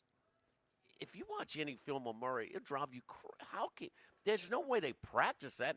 Hey, let's go to practice. Okay, you drop back and then give a one Mississippi, and then you just start running around and let's break off routes at that. That's what you're dealing with. Every other pass with this guy. And I'm not going to You've spend a whole seen it lot. under- you've Yeah, I'm seen not it. going to spend a whole Sample lot of size, time defending you can't him. really debate that. He is a limited So how's he quarterback. supposed to? Wouldn't that deter your growth as a receiver? A little you bit. have to have some chemistry, man. A little bit. A lot. The tight end had a really good year last year, never McBride, and he was playing with the same quarterback. I'm expecting Harrison to be fine eventually. I was surprised that he struggled with as much as he did in the first few weeks. He had a good game against What's the Saints. up, Curtis? He had a good game against the Saints, but the other three, going into the fourth quarter, I was like, man, what's up? And then he rebounded. That to me was a big deal. When he catches the ball and he's kneeling down and he's like, okay, kind of like getting his head straight, because I do think he can be a superstar. And Murray's got a great, dependable, sick tight end. I mean, that guy McBride is really good. Okay, Yeah. so he's a security blanket. But and listen to Murray's, he said all the right things. But this guy, for his ability and Charlie, we can't. He don't. His damn iPad wasn't even opened, and it shows. It shows. Yeah. Has he gotten any better as a passer, a pocket passer, in the timing aspect of the game? You got to make plays from the pocket consistently to really go big in the NFL. Yes, you got some Lamar Jacksons. Okay, well, Lamar's a major disappointment in the postseason, and maybe that's a little bit part of it. Whatever, but has he gotten one bit better? No, he's largely the same quarterback that he was 3 years ago. That's and the numbers bear that out. Yeah, It's about where and he is. maybe I'm a little bit more perturbed or more strong because I had to. It was a standalone game. How many times I'm going to have the sound on Arizona at my house or at the Queen? Yeah, well, East at Carolina put Army away early, so yeah, Army. everything was on. Army on dropped this. 2 passes on 4th down. Yes, they did. 2 passes. It was 21-0 before they looked up. Yeah, they're not good this year. All right, so let me ask you about the other side. Seattle takes advantage of the special teams mistake. They missed the landing zone. And he puts. Oh, how do you do that, huh? Yeah, that's Come a on, big, man. big. And he makes the big. It's the game. Now let's talk about another Ohio State receiver who does look like he has moved himself into the top 8 to 10 receivers in the league. Guy, Jackson Smith and one of Jigba. the best bowl games ever, where the bowl games have been a little bit deteriorated, not part of the playoff system. That bowl game on New Year's Day, Cam Rising in Utah against it was you bought for the Texans, right? Quarterback at Fields. Yeah, it was C.J. Stroud. Stroud, Smith and Jigba, Harrison was on it. Smith and Jigba, mate, I became a fan that day. That was the team that Jamison Williamson was supposed to be on and was like, no, I'm moving. I'm going to Alabama. It was and Rising was so good, man. It was a great Rose Bowl, and he's really good. I don't care for his language with the ref. I hope he issues an apology. Ref could have easily did. Well, they caught it on. They caught it on audio, and he gave. And when we want to kill the refs right there, the ref, how much of that is not caught on? I think a lot. Of course. I think of a course lot. a lot is. Yeah. You think that just the one we hear was that? Right. I don't think that was. No, I think a lot of but that. But he's a talent, and he looks like Charlie. got in the weight room a little bit in the offseason. He's thicker. Yeah, yeah. He's not you the notice tallest. that too? Yeah, because he's not the tallest guy in the world. Well, He's definitely thicker. He doesn't play small, though. No, he's Okay. a terrific receiver. His numbers, what I'm trying to tie this all into, as a rookie 2 years ago, were very similar to the rookie numbers of Marvin Harrison. Okay, he caught 4 less balls for 100 less yards and 4 less touchdowns. But over 17 games, there wasn't a ton of difference. And last year, in his second year, he caught 100 balls and he was over 1,000 yards. And that's the kind of jump that I'm looking for Marvin Harrison to make in year number 2. Now, is Smith and Jigba playing with better quarterbacks? Yeah, he played with Geno Smith last year, who I think is better than Kyler Murray, and he's playing with Sam Darnold this year, who I think right this second is better than Kyler Murray. But that's the kind of jump I'm looking for, just because they play at Ohio State. Who do you think is going to be better between Geno Smith and Darnold This year? Well, yeah, Geno Smith last year, Darnold this year. Darnold. I think. I kind of get that feeling too. A little bit. It looks like he's surging a little bit. His confidence is there. He looks. Isn't this funny how this is working out with these quarterbacks who are high draft picks rushed into tough spots? Yes. You know, with supporting cast. Took their break. We're ready to write them off. You know, and they're they got some seasoning. They hung around, and now they're. You They're took not your great, lump but somewhere they're else. solid quarterbacks. Yeah. I mean, Darnold's got to be upper half now. Yes. Yes. Right. Yeah. Right. Yeah. And yeah. and so, but Mayfield, Darnold. Who else am I thinking of? That there's another. Well, Geno is a little bit older than them, and Daniel Jones now is. Daniel off to- Jones. is No, off no, to a no. good Daniel start. Jones. No, Okay. those three off to pretty good starts. They are. And for Darnold, it's particularly significant because of how last season ended. Okay, he was fantastic for 14 weeks, and then the last 2 or 15 weeks, and then the last 2 they were bad. Now, he wasn't the only one. Let me say though, you got to be fair here. Darnold's getting a favorable treatment with his defense. He does it. It's okay for him to punt. Yeah, you understand? Yeah. I mean, they're physical, man. They are. Boy, and it starts with that Witherspoon. I mean, I love cornerbacks who want to take your head off, man. I love that guy. That man. is 8 straight on the road. The longest. Is that crazy? 8 straight on the road like for 4 and Seahawks. 8 at home in that stretch. They sounds showed right, the yeah. graphic last night. Yeah. It's something like that. 8 straight on the road is the longest active streak in the NFL. So as soon as they tie it in game, because Seattle had 1 possession to kick a field goal, okay, it was minus 150. Okay?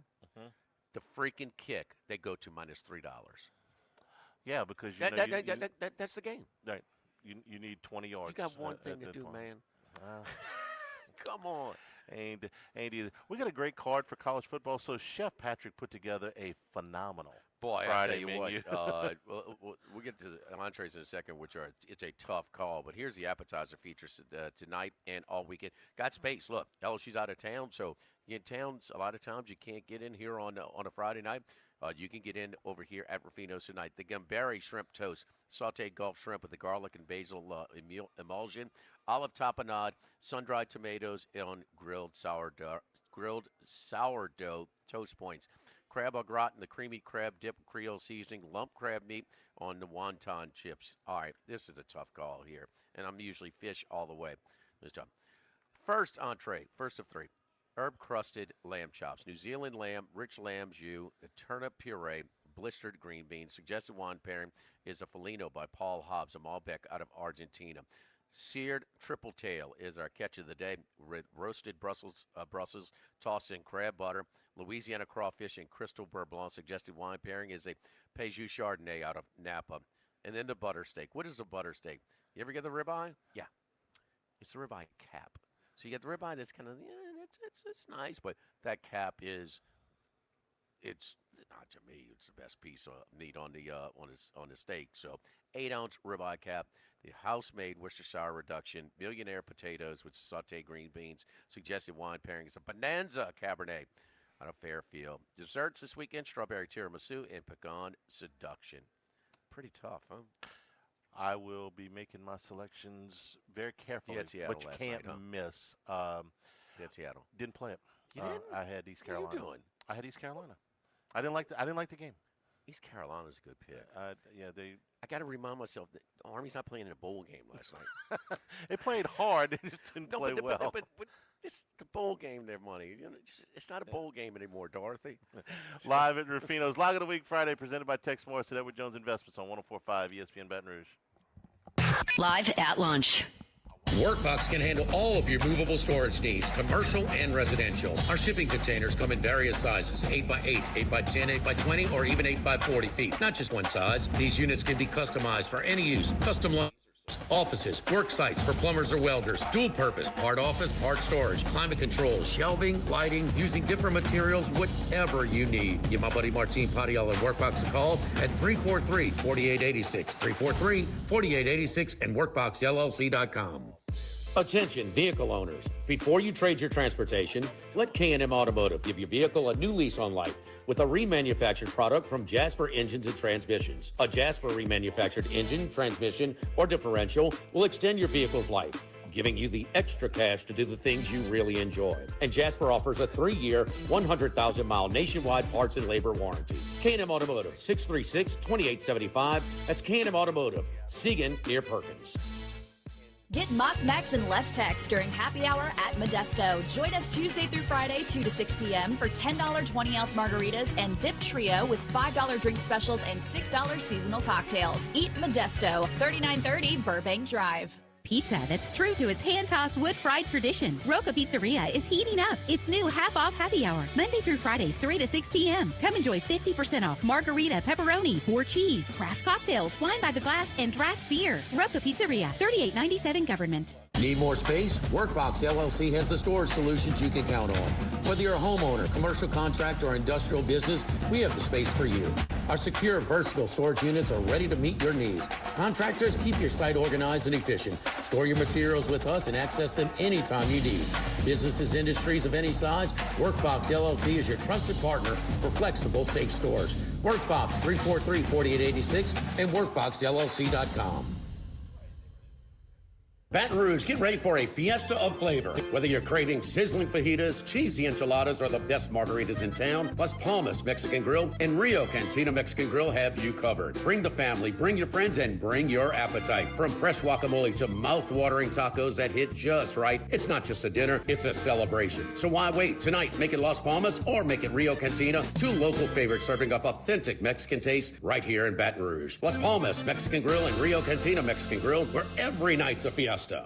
This is Charles Hanniger for Coastal Capital Advisors, your full-service financial planners. When it comes to retirement, there are no two situations alike. So Coastal Capital Advisors will work with you, your business partners, your legal team, and tax professionals to make sure those goals are achieved. Coastal Capital Advisors will work for you. I know, because they work for me. For more information, contact Philip Fontenot and his great staff at 337-981-1376 or online at coastalcapitaladv.com. Advisory services provided by New Age Advisors, LLC, doing business as Coastal Capital Advisors as a registered investment advisor. Securities offered through New Edge Securities, Inc., member FINRA, SIPC. This is Charles Hanniger for Home Bank. If you're tired of the impersonal, one-size-fits-all style of banking, you deserve a bank that delivers exceptional service and personalized attention to your needs. That's the Home Bank standard. Since 1908, Home Bank has been a trusted financial partner for your businesses and families because they go the extra mile to help you reach your goals. See for yourself why Home Bank is good for business and good for life. Stop by any South Louisiana, Houston, or Natchez area location or find out more at home24bank.com. Home Bank, member FDIC.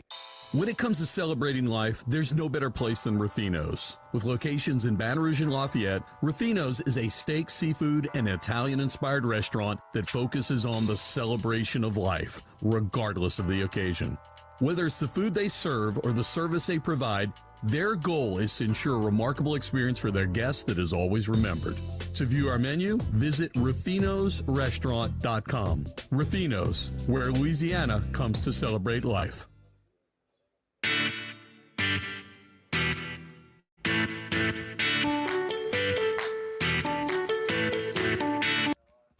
It's Lock of the Week Friday, presented by Tex Morris of Edward Jones Investments. Now, back to Live at Lunch from Ruffino's on Highland Road on 104.5 ESPN, Baton Rouge. All right, Chris Macero. Chris, you in Vegas, San Diego? I think you're in Vegas right now. I can't keep up with you, boy. No, I'm back in San Diego. Okay. Back to Vegas next week for UFC But I tell you, my new favorite part of coming on with you guys every Friday is listening to you, Jimmy, pronounce the food pairings. Emblation. There was a couple funny ones you had today. I liked it. Hey, look. If you really want to laugh, let Charlie do them. But anyway, now, okay, Italian Stallion. I'll leave the next one up to you because I want you to do some of the French pronunciation. So I'll and I can have a field day with you. So, Mr. Articulate. I can do this. I can say we're having fish and lamb. I can do that. Fish, lamb, and steak. Yeah. Yes, indeed. What's so hard yes, about indeed. So I noticed you have the wine pronunciations down perfectly, Jimmy. No problems with the wine pronunciation. That's not an accident. So wait. Oh, was it? Wait. Which one did I mess up? The basil emulsion. Yeah, emulsion. Yeah. I thought that was a little off. I wasn't sure. What is it? I'm not sure because I don't even know what we're talking about for the type of food. It just sounded funny when it was coming out of your mouth. Chef was out here a second ago. Oh, okay. I thought you were correcting me. Okay, I know. But anyway, so you had the Rams last week? No, I didn't have the Rams, but so far the NFL season, I can give it or take it, and it's just been most of it. Just you can take it because the referees, the crazy plays, the fumbles, the bad beats I've been on so far, not too good. My two biggest bets of the year have been Baltimore in Week 1 and over in New England, Pittsburgh last week, and it's pretty hard to turn the ball over twice inside the opponent's 2-yard line, but the Patriots figured out a way to do that. Then they figured out a way to throw a fourth down and 2 pass, 1.5 yards to be stopped at the end of the game. So you get that game to 21-21. We got an automatic over, and they had the the fumble and the interception inside Pittsburgh's 2. The one play to end the first half, and then right away in the third quarter, for some reason, Stevenson's still in the game. After fumbling earlier in the first quarter, he fumbles in the third quarter, goes into the end zone for a touchback. So, 21 points pretty much left off the board there for the Patriots. A game they should have won and a game that definitely should have gone over. All right, we followed you, but what was a tougher beat? Because I had the double, razoo on that one. I had Patriots and I had the over. Separate bets, not hooked up. What was the tougher beat? Well, I would say, they're probably both the same. I guess probably the Patriots because I'd probably say the Patriots because the two plays picked off in the end zone. Pittsburgh was doing their best to kind of slow the game down. It's pretty obvious Rodgers doesn't have, he doesn't have what he used to have. He doesn't have the ability. He doesn't want to get hit. He's doing a lot of quick outs, or he just backpedals and throws the kind of hero ball to the sidelines where, hey, maybe they catch it, maybe it goes out of bounds. So probably the Patriots. And, even worse, I had the Patriots and over teaser, which I mentioned on the show on Sunday. And, of course, we can't get there with the total, and it's a loser. So all right, just a couple rough starts for the to the season for me. Ole Miss this week, you get a chuckle out of when I call them the runts. But the runts with Kiffin, they're trouble. Kiffin, they messed up. They didn't handle expectations. Now they have no expectations. They don't have the roster. We both had Ole Miss last year. They were the better roster. LSU has the better roster, but that doesn't mean they're going to go and win tomorrow in Oxford. But you chuckle with the old runts comments. Yeah, the runts. They've done me dirty a couple years in a row here. So it's just tough to trust Lane Kiffin, especially as a favorite. I know everyone seems to be on them this week. The LSU offense has struggled, and you figure if you're going to go into Ole Miss there, you're going to have to put up a bunch of points because Kiffin's going to score. But I'm not on this game this week. I don't really, I don't have any futures either way. Is Nussmeier hurt down there? I've heard rumors of that. No. Even in a run win against SLU, he threw the ball vertically. He threw the ball fine. He moved fine. Zero signs of being less than 100%. Yeah. So I don't know. It seems like everyone's been talking about this game this week, and everyone's on Ole Miss. So that kind of concerns me. Yeah, I'm not going to be on the game, and it's definitely going to be an exciting one to watch. Let's see about this ranking. LSU's in the top 5, and We'll see. We'll see if they can sustain it. They haven't really done much on offense this year. That Clemson win isn't looking too shiny anymore, as we've seen the Clemson debacle this year. So we'll see what the Runs can do. The Runs as a favorite versus LSU, I don't know. I'm going to stay away from it. Well, LSU can't run. Ole Miss can't stop the run. LSU's passing game is loaded with a quarterback and receivers. Their protection, that's a weak link a little bit on his team to this point. So the offensive line, we'll see. But it's strength against strength when Ole Miss has the ball. And just Brian Kelly's got to win this game. I'm sorry. He's got to go in there and take care of business. This is his best roster. He's got the superior roster. He's got the experienced quarterback. I mean, this is not Ole Miss's roster last year. You got to go in there and win that game. Kind of stole it last year. I think absolutely stole it last year. But, I mean, LSU's got a chance to improve their offensive line unit. And that defense is really good. So it's going to be a fun game. It's going to be a fun game. Strength against strength, weakness against weakness to this point. But I don't think Ole Miss is capable of having a good defense. I think LSU is capable of having a very good passing game. Charlie Fair? Yeah, and with Nussmeier, the way he threw the ball last week, he did not look like he was limited in any way. He wasn't limited. He was driving the ball. He was accurate. He looked like a much different quarterback than he did the 2 weeks prior to that. All right, Chris, let's get to your 5-pack. Who are we looking at? Oh, man, there's so many games I like this week. I was having trouble deciding on 5, but I'll give you some opinions, and we can take 5 out of it. I'm going to start with Virginia tonight, +7. I bet it right on the open. I know we're probably down to 6.5. 7. It was +7. It went to +8. Yeah, it went to +8, came right back to +7.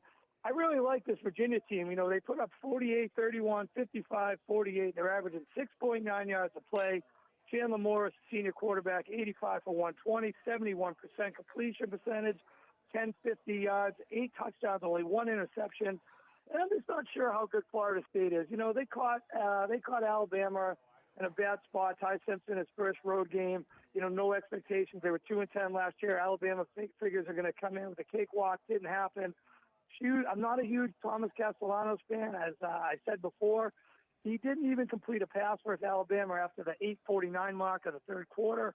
He only finished with like 169 yards. I'm waiting for his implosion. He does it, you know, every year with PC. He had these games where he threw a bunch of interceptions, gets frustrated. He's small, like you were mentioning with Kyler Murray, can't see over the line, throws some balls in the middle of the field that can be dangerous. And I just think with a team like Virginia that can score, and they're going to score on Florida State, that this game is going to be tight.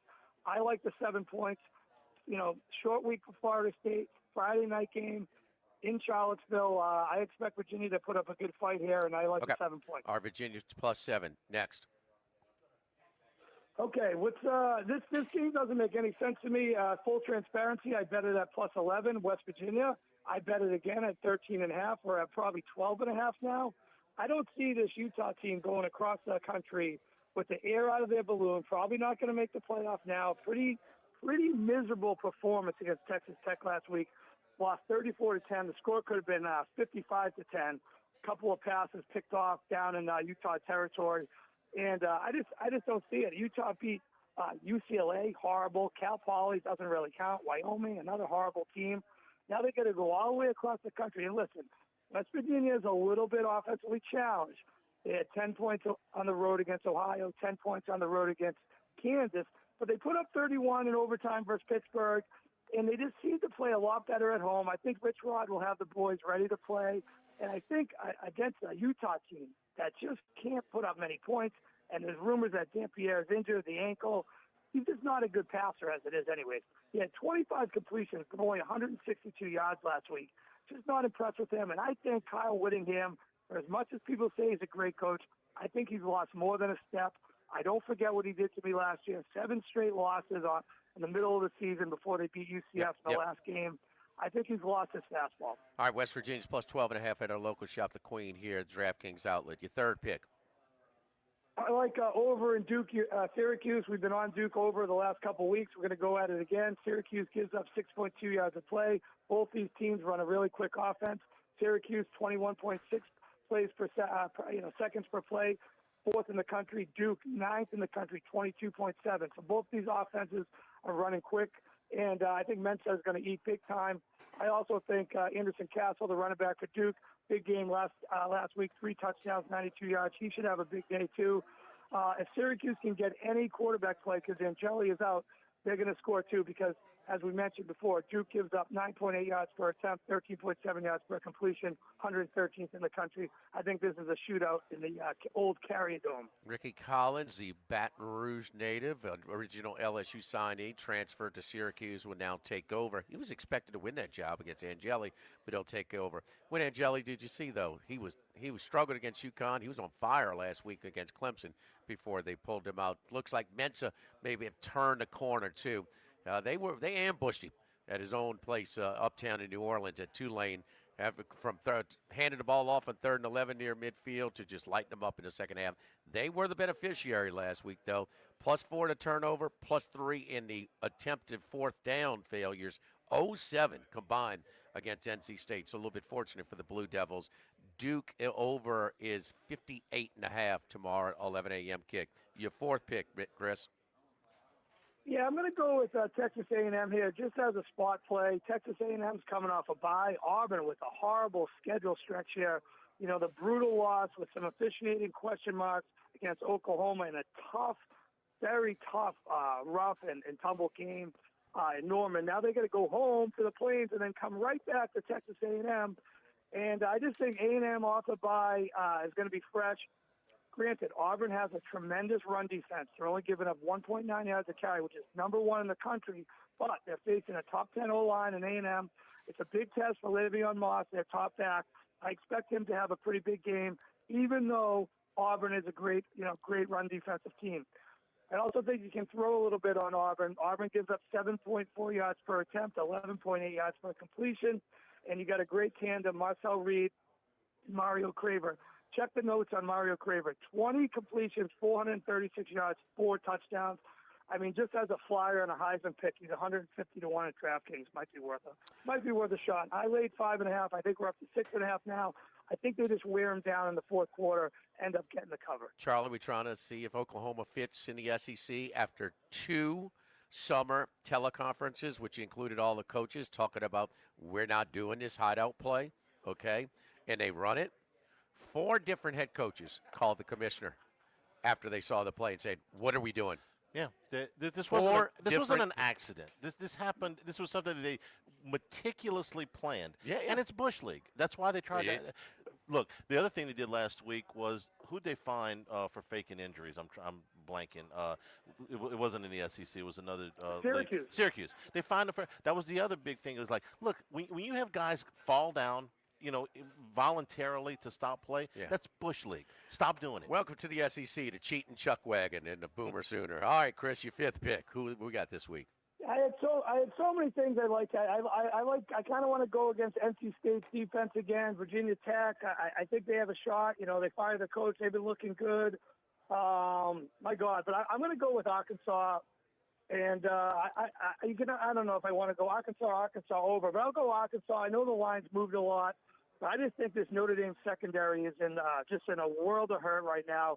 You got Taylor Green, almost 1,200 yards already, 12 touchdowns, and I don't think Notre Dame's going to be able to slow Arkansas down. They couldn't slow Purdue down last week.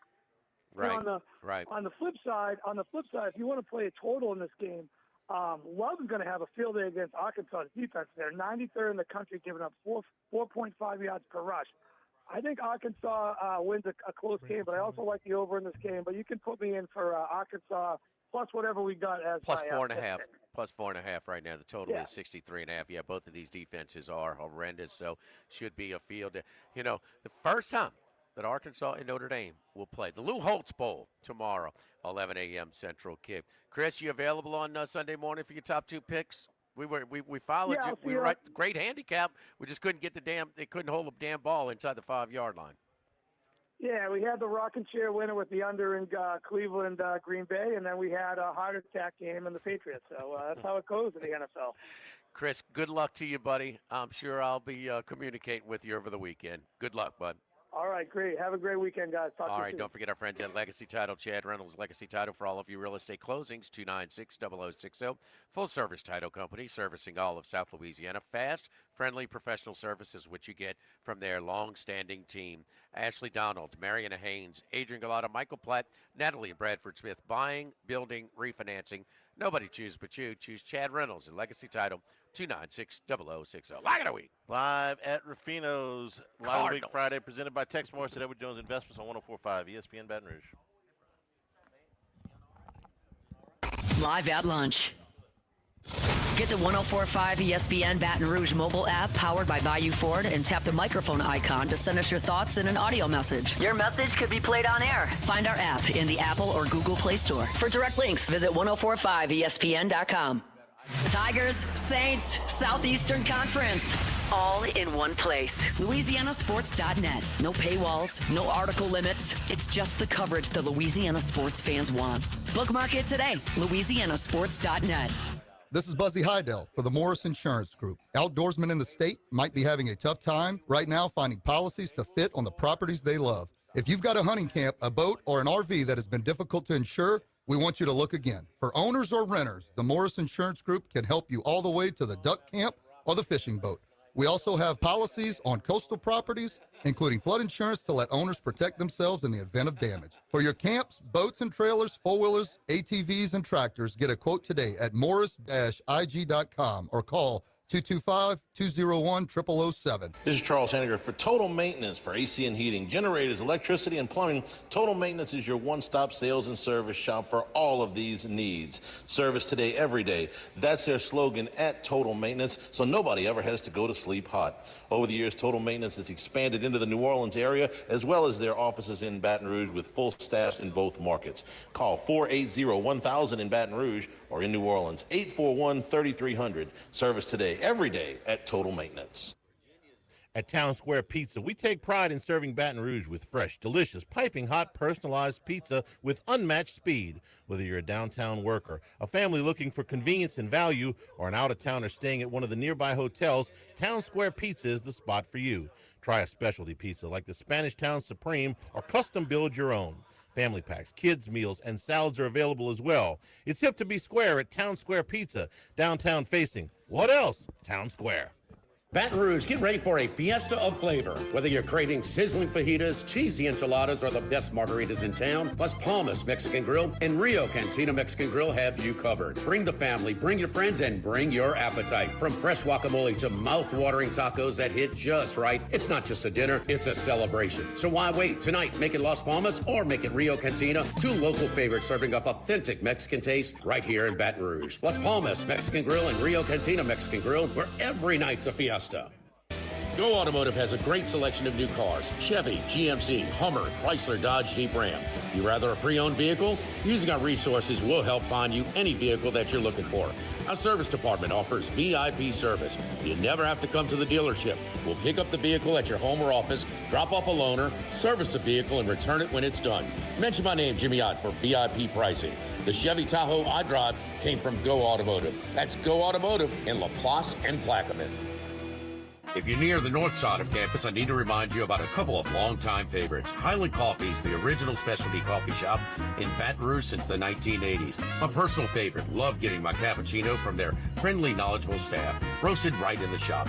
Louis Cafe for breakfast and lunch 7 days a week. The Mitchell Omelet, Cajun hash browns, Big Cheesy Lou, all served up in that famous open kitchen atmosphere. In Tigertown since 1941. A couple of great spots. Highland Coffee's and Louis Cafe just outside the north gates of LSU. Louisiana, you've got a new home for coverage of LSU, the New Orleans Saints, and the Southeastern Conference. LouisianaSports.net. LouisianaSports.net. Feature stories, opinion columns, recruiting updates, in-game reports. And it's all free. No paywalls, no annoying pop-up ads, no recurring subscriptions. Just the content you crave. From the folks that bring you 104.5 ESPN Baton Rouge, it's LouisianaSports.net.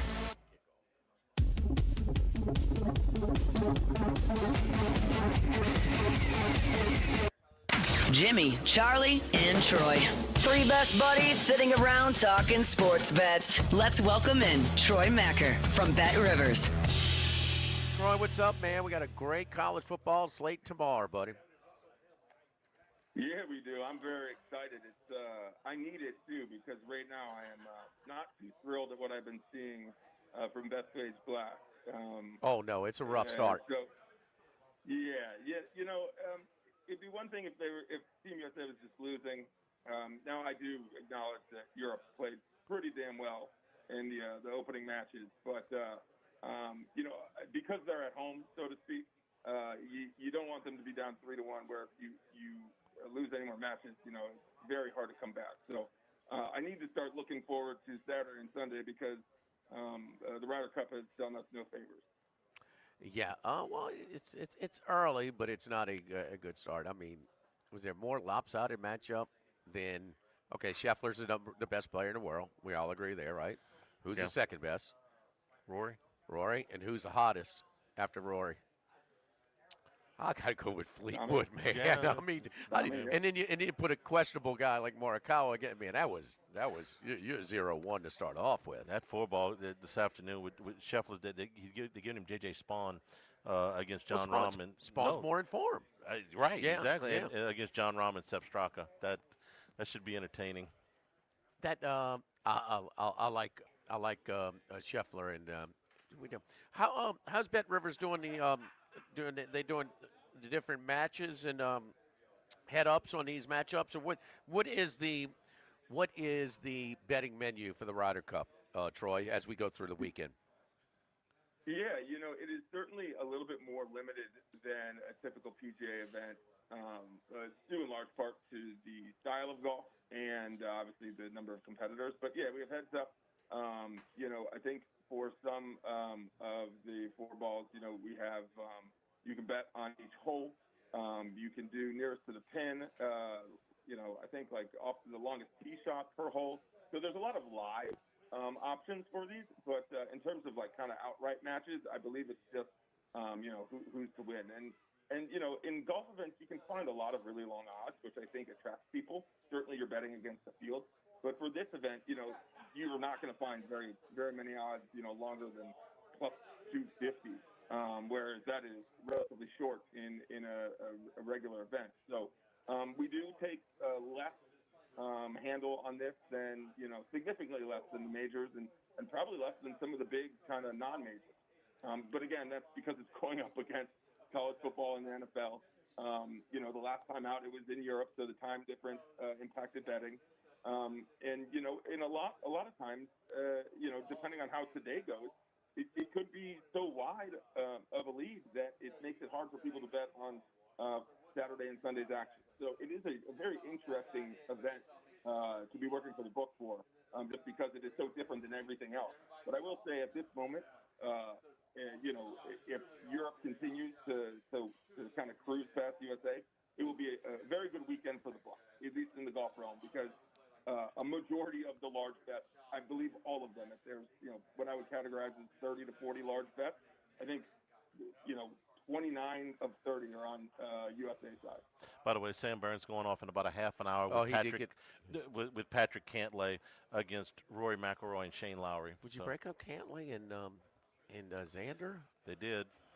It's the only, and they have so much experience together. And Xander is not playing in the 4 balls. I mean, I would put Burns deserves to play, but not with. Why would you break them up? Ask Keegan Bradley. They are underdogs, significant underdogs to McIlroy and Lowry, who play pretty well together. Yeah, there's a little chemistry. We've seen that act in New Orleans. Fleetwood's just so hot right now too, and he finally got over that hump too.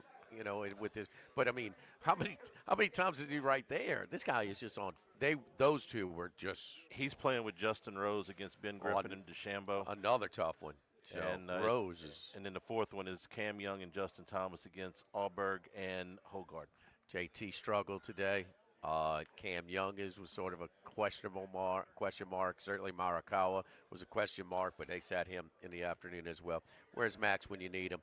Any significant action, lopsided action that we're looking for this college football slate tomorrow? Yeah, at least we'll look at the spread, and there's, now that we're getting into some conference play, and we know a little bit more about where the teams stack up, we're finally starting to see some unanimous picks in that 80 club of the spread, where both 80% of the money and 80% of the tickets. And last year, I believe, if you had bet on unanimous spread favorites who were backed by more than 80%, you were winning at like almost an 80% clip, which is wow. Now it is college athletes, so things can and do go wrong, and they're very inconsistent.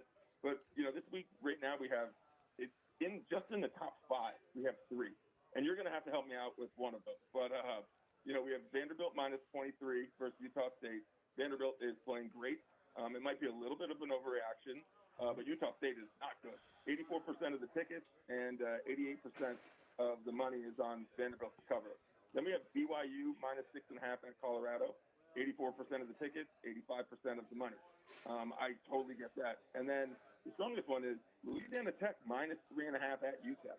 94% of the money and 89% of the tickets. And having not paid enough attention to either UTEP or Louisiana Tech, I don't get that one. Real But simple. Vanderbilt, Real simple, Troy. Louisiana Tech's 4-0 ATS. That's it. You're 4-0 against the spread. Boom. Yeah. So, I mean, they're just going. I mean, those are people that have been cashing on Louisiana Tech. They're just rolling it back on. Including one at LSU. Which No, they it's a nice one. We talked about Cumbie's team. He was more of an offensive specialist because he played quarterback in that Leach system, at Kingsbury system in Lubbock, and he carried on what he learned and what he played under. But they have a defense. And one of our longtime contributors for over 30 years, Mike Delicano, played at Tech and said, look, it's obvious that Tech's pretty good on defense this year. So 4-0 ATS. We thought he had their best. Phil Steele picked Louisiana Tech to make it to the conference championship game this year. So we will see what happens. But that's all that is. Mississippi State's 4-0 against the spread. Louisiana Tech and some others. So that's where that's coming from. Good. And I'll give you the number one of strongest spread play by money, and it's actually one I really like. And it's Tulsa minus 15.5. Tulane minus 15.5 at Tulsa. Tulsa's not good. Now, yeah, I understand they beat Oklahoma State last week. Oklahoma State is dreadful. Fired their coach. Yeah. I get that. Tulane lost last week, got blown out at Ole Miss. Ole Miss very good. I think Tulane is a very, very good football team, and I don't care that it's on the road. I think they go and win by close to 20 points. Yes, struggled a little bit against South Alabama. Had to hang on. That was kind of a sandwich spot in Mobile where they had to stop a 2-point conversion with just 30 seconds to go to avoid overtime against South Alabama. But a little bit different spot here for the Greenies. On the 10, I'm curious, you guys' reaction and your opinion. Indiana throttled Illinois. No matter what we think, if Illinois is not a top 10 team or where they are, they're still a good team. The vast majority returning from a 10-win season last year into Bielema. They outgained about rushed them rather, by 310 points. But damn, Indiana doesn't have games like this. Never in their history. Primetime, network TV, beat a top 10 team by 53. So how do they follow it up in this tricky spot in Iowa? And how does Illinois rebound, catching a touchdown at home against USC? Yeah, well, for the Illinois game, I think they rebound nicely. I put a lot of that on their head coach. I think he's just an even-keeled guy. Like, he's very sturdy. Every program he's gone to has just been kind of tough-nosed, dirty. Now, it didn't necessarily work in the SEC, but, it worked for a very long time at Wisconsin. And so with that, I don't think they're going to be a huge malaise, so to speak. And the other interesting thing is USC's head coach, Lincoln Riley, he's, not good against the spread on the road in conference. I think he's lost, 6 straight or something. I really like USC as a dark horse. I really like their quarterback as a Heisman dark horse. They're 6.5-point favorites. 90% of the money is on USC to win. Now, 80% of the spread money is on Illinois, but 67% of the tickets are on USC. I think that's a really fascinating game, one of the most intriguing in the Big Ten. And then Indiana, I didn't want to believe in them last year, and I didn't want to believe in them at the beginning of this year. I thought maybe it was a bit of a mirage. They're a track team. I've been so impressed by them, and I have been horribly unimpressed by Iowa. Their defense is just okay. Their special teams is good, but their offense is inept. Their quarterback is basically just a running back. And so, yeah, it's 8 points Atlantic, which is a tough place to play. And if Iowa, can slow them down early, maybe they have a chance. But this is a game I would be hammering Indiana. And the public is too. Troy, we're out of time, buddy. We'll talk to you next week. Follow Troy at Twitter at Troy Macker. That's Machir. Don't forget United Community Bank, the local way to bank big, with locations from Baton Rouge to Golden Meadow.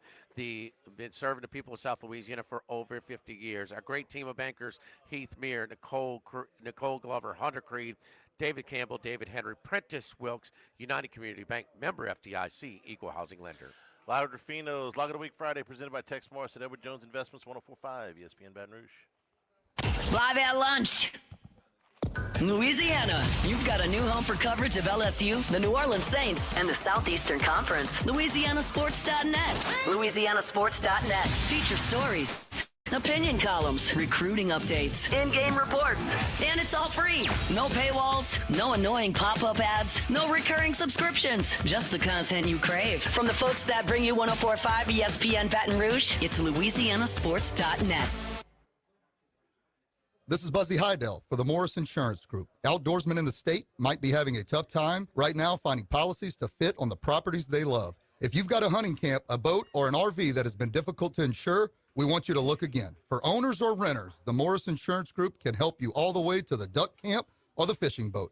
We also have policies on coastal properties, including flood insurance to let owners protect themselves in the event of damage. For your camps, boats and trailers, four-wheelers, ATVs, and tractors, get a quote today at morris-ig.com or call 225-201-0007. Since the 1930s, Supreme Rice has delighted their customers for all of your favorite South Louisiana dishes. Whether you like the brown, long grain, medium grain, jasmine, or the new parboiled rice, Supreme Rice makes your favorite dishes even better. They even have a healthy low glycemic rice, a great option for diabetics and those who have high insulin resistance. Supreme Rice is proud to be part of the Climate Smart program, which promotes water conservation and reduces methane emissions so future generations of Louisiana farmers can enjoy the same benefits. For more information and great recipes, find them online at supremerice.com.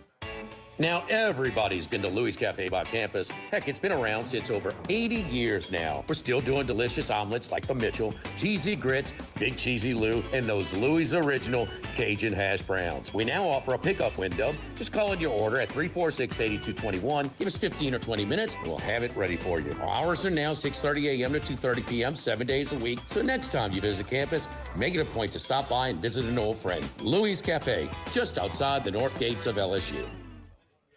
At Town Square Pizza, we take pride in serving Baton Rouge with fresh, delicious, piping hot, personalized pizza with unmatched speed. Whether you're a downtown worker, a family looking for convenience and value, or an out-of-towner staying at one of the nearby hotels, Town Square Pizza is the spot for you. Try a specialty pizza like the Spanish Town Supreme or custom build your own. Family packs, kids' meals, and salads are available as well. It's hip to be square at Town Square Pizza, downtown facing. What else? Town Square. Sammy's Grill on Highland Road since 1988. A hometown favorite for tailgating and watching LSU games in a casual atmosphere with the friendliest service. We're now boiling crabs at Sammy's every Tuesday, Wednesday, Thursday starting at 5 p.m. and on Friday, Saturday, Sunday starting at noon. Sammy serves a wide mix of authentic Louisiana food prepared to order with the best ingredients available. Fresh Louisiana seafood, Cajun favorites, burgers and po' boys, all built from scratch. Our kids' menu and popular appetizers are sure to please the pickiest of eaters. Sammy's Grill on Highland Road near Starring since 1988.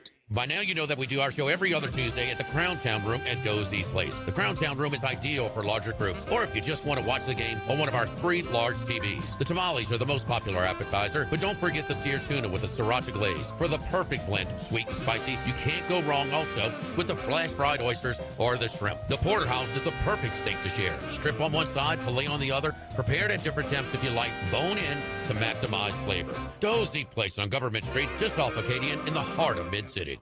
Louisiana, you've got a new home for coverage of LSU, the New Orleans Saints, and the Southeastern Conference. LouisianaSports.net. LouisianaSports.net. Feature stories, opinion columns, recruiting updates, in-game reports. And it's all free. No paywalls, no annoying pop-up ads, no recurring subscriptions. Just the content you crave. From the folks that bring you 104.5 ESPN Baton Rouge, it's LouisianaSports.net.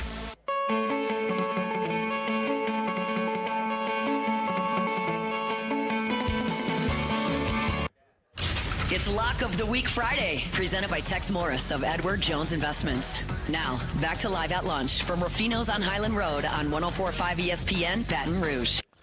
Washington Commanders just off the practice field. Dan Quinn has officially ruled out Jaden Daniels and Terry McLaughlin.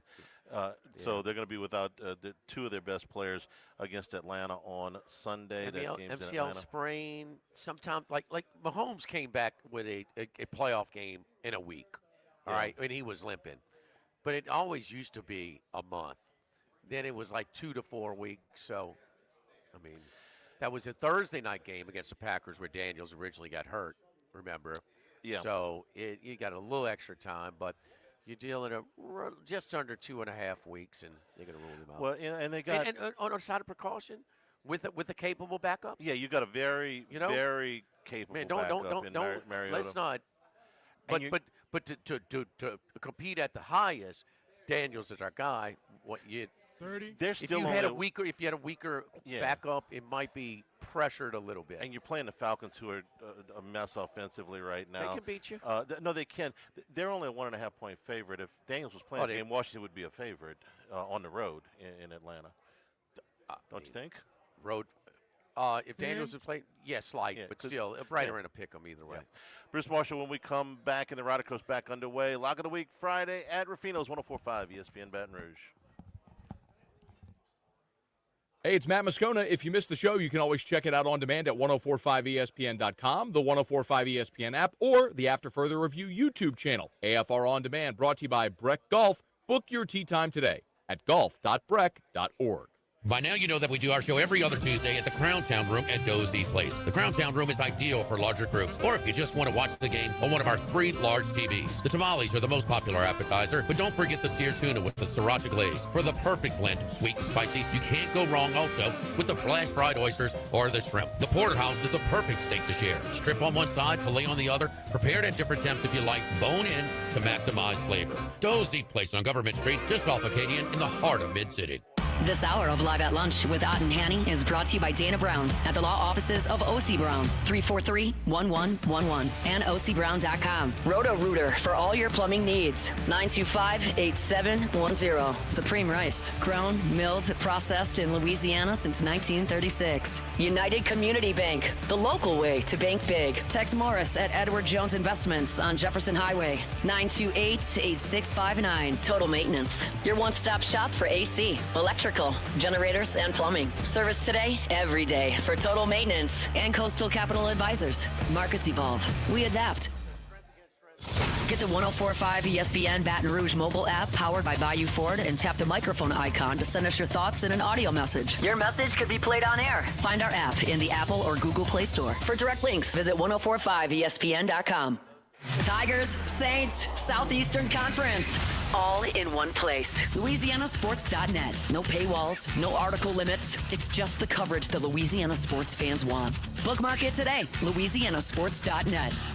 The Live at Lunch with Ott and Hanny Restaurant Club. Sammy's Grill on Highland Road. A hometown favorite for tailgating and watching LSU games since 1988. Snow Seafood and Steak for over 50 years on Airline, Highway, and Highway 74 in Gonzales. Dozy Place for hand-cut steaks on Government Street and Mid-City. Louis Cafe, a Baton Rouge landmark since 1941. Just outside the north gate of LSU. Fin Bomb, sushi, burrito, poke, ramen at Burbank and Lee. Caesars Sportsbook is the only sportsbook app with Caesars Rewards. Bet on gridiron action and earn perks on every game like hotel stays, bonus bets, game tickets, and more. Download the app using promo code RADIO20X and place your first bet of $1 or more for a chance to double your winnings on your next 20 bets.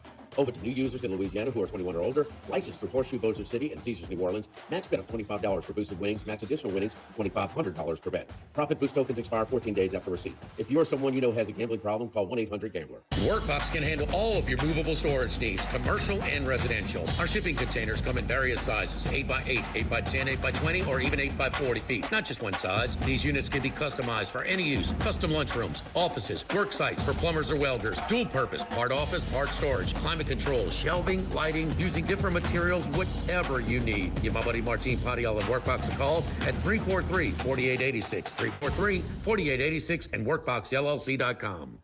Attention vehicle owners, before you trade your transportation, let K&M Automotive give your vehicle a new lease on life with a remanufactured product from Jasper Engines and Transmissions. A Jasper remanufactured engine, transmission, or differential will extend your vehicle's life. giving you the extra cash to do the things you really enjoy. And Jasper offers a 3-year, 100,000-mile nationwide parts and labor warranty. K&M Automotive, 636-2875. That's K&M Automotive, Siegen near Perkins. Why do billion-dollar insurance companies regularly delay and deny valid claims? Because that's how they got to be billion-dollar insurance companies. If you've been injured, I'd like to help. Spencer Callahan is the one to see. Call 387-2323. LA filing number 16-7969. WNXX Jackson, KNXX Donaldsonville, and WDGL HD2 Baton Rouge. This hour brought to you by Spencer Callahan Injury Lawyers. LA 21 12681. Offices in Baton Rouge.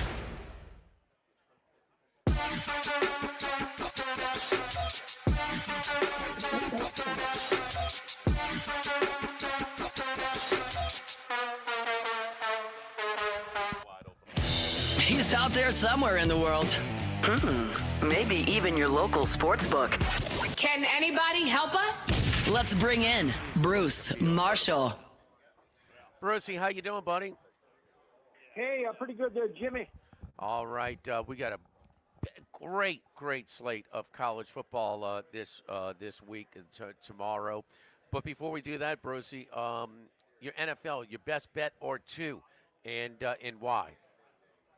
Yeah, Jimmy, let's give you two here. One, the non-continental U.S. play of the week, and the other one, and the contiguous 48 states play of the week.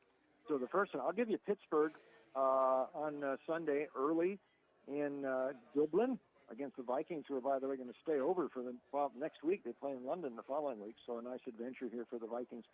Aaron Rodgers complaining a little bit about the travel plans to Ireland. That's par for the course, but they have won both their road games this season, and I don't think Minnesota gets the same breaks it did last week when Cincinnati effectively handed them the game and that thing got out of hand.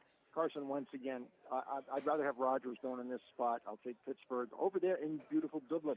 Now, Sunday, back here in the States, I'm going to give you Jacksonville here against the 49ers. Now, I think something good is happening in Jacksonville, but you might not be able to tell that from Trevor Lawrence's stats, which don't look all that great. He's been hampered by some drops from his receivers, but this team is 2-1.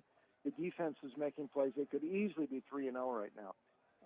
And Liam Cohen seems to have, these guys on the right track. Interesting. Robert Salah on the 49ers side of D.C. says that Cohen is stealing signs legally. Good, more power to him if he's doing that. But I think this is also as much about the Niners.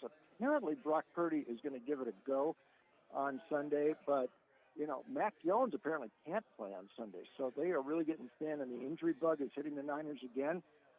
Nick Bosa is now out for the season. This has happened too many times for the Niners in recent years.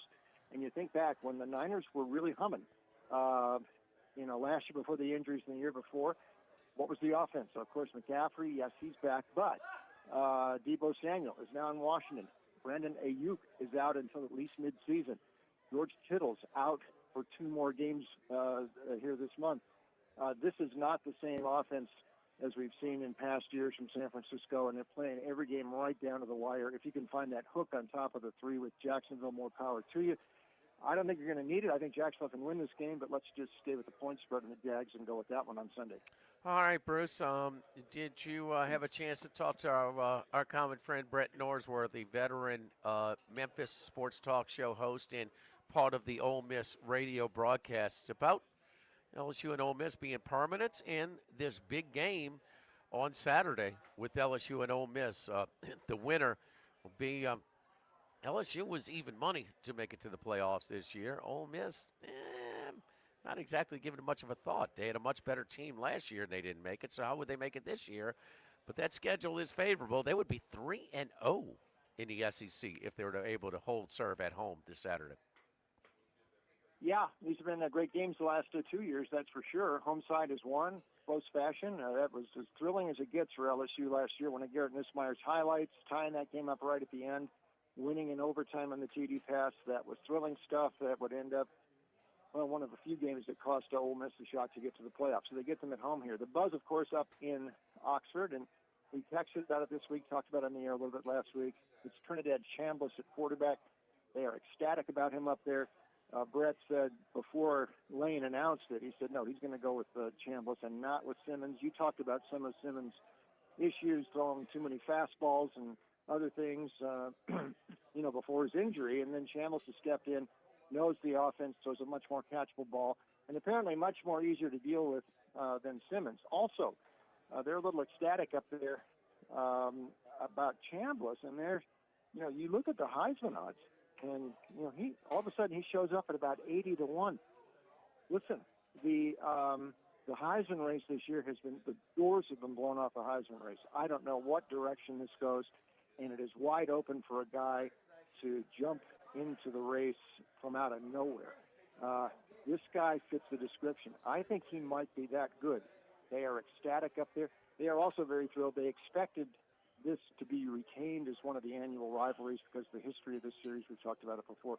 So they're very happy about that they'll still be playing LSU every year.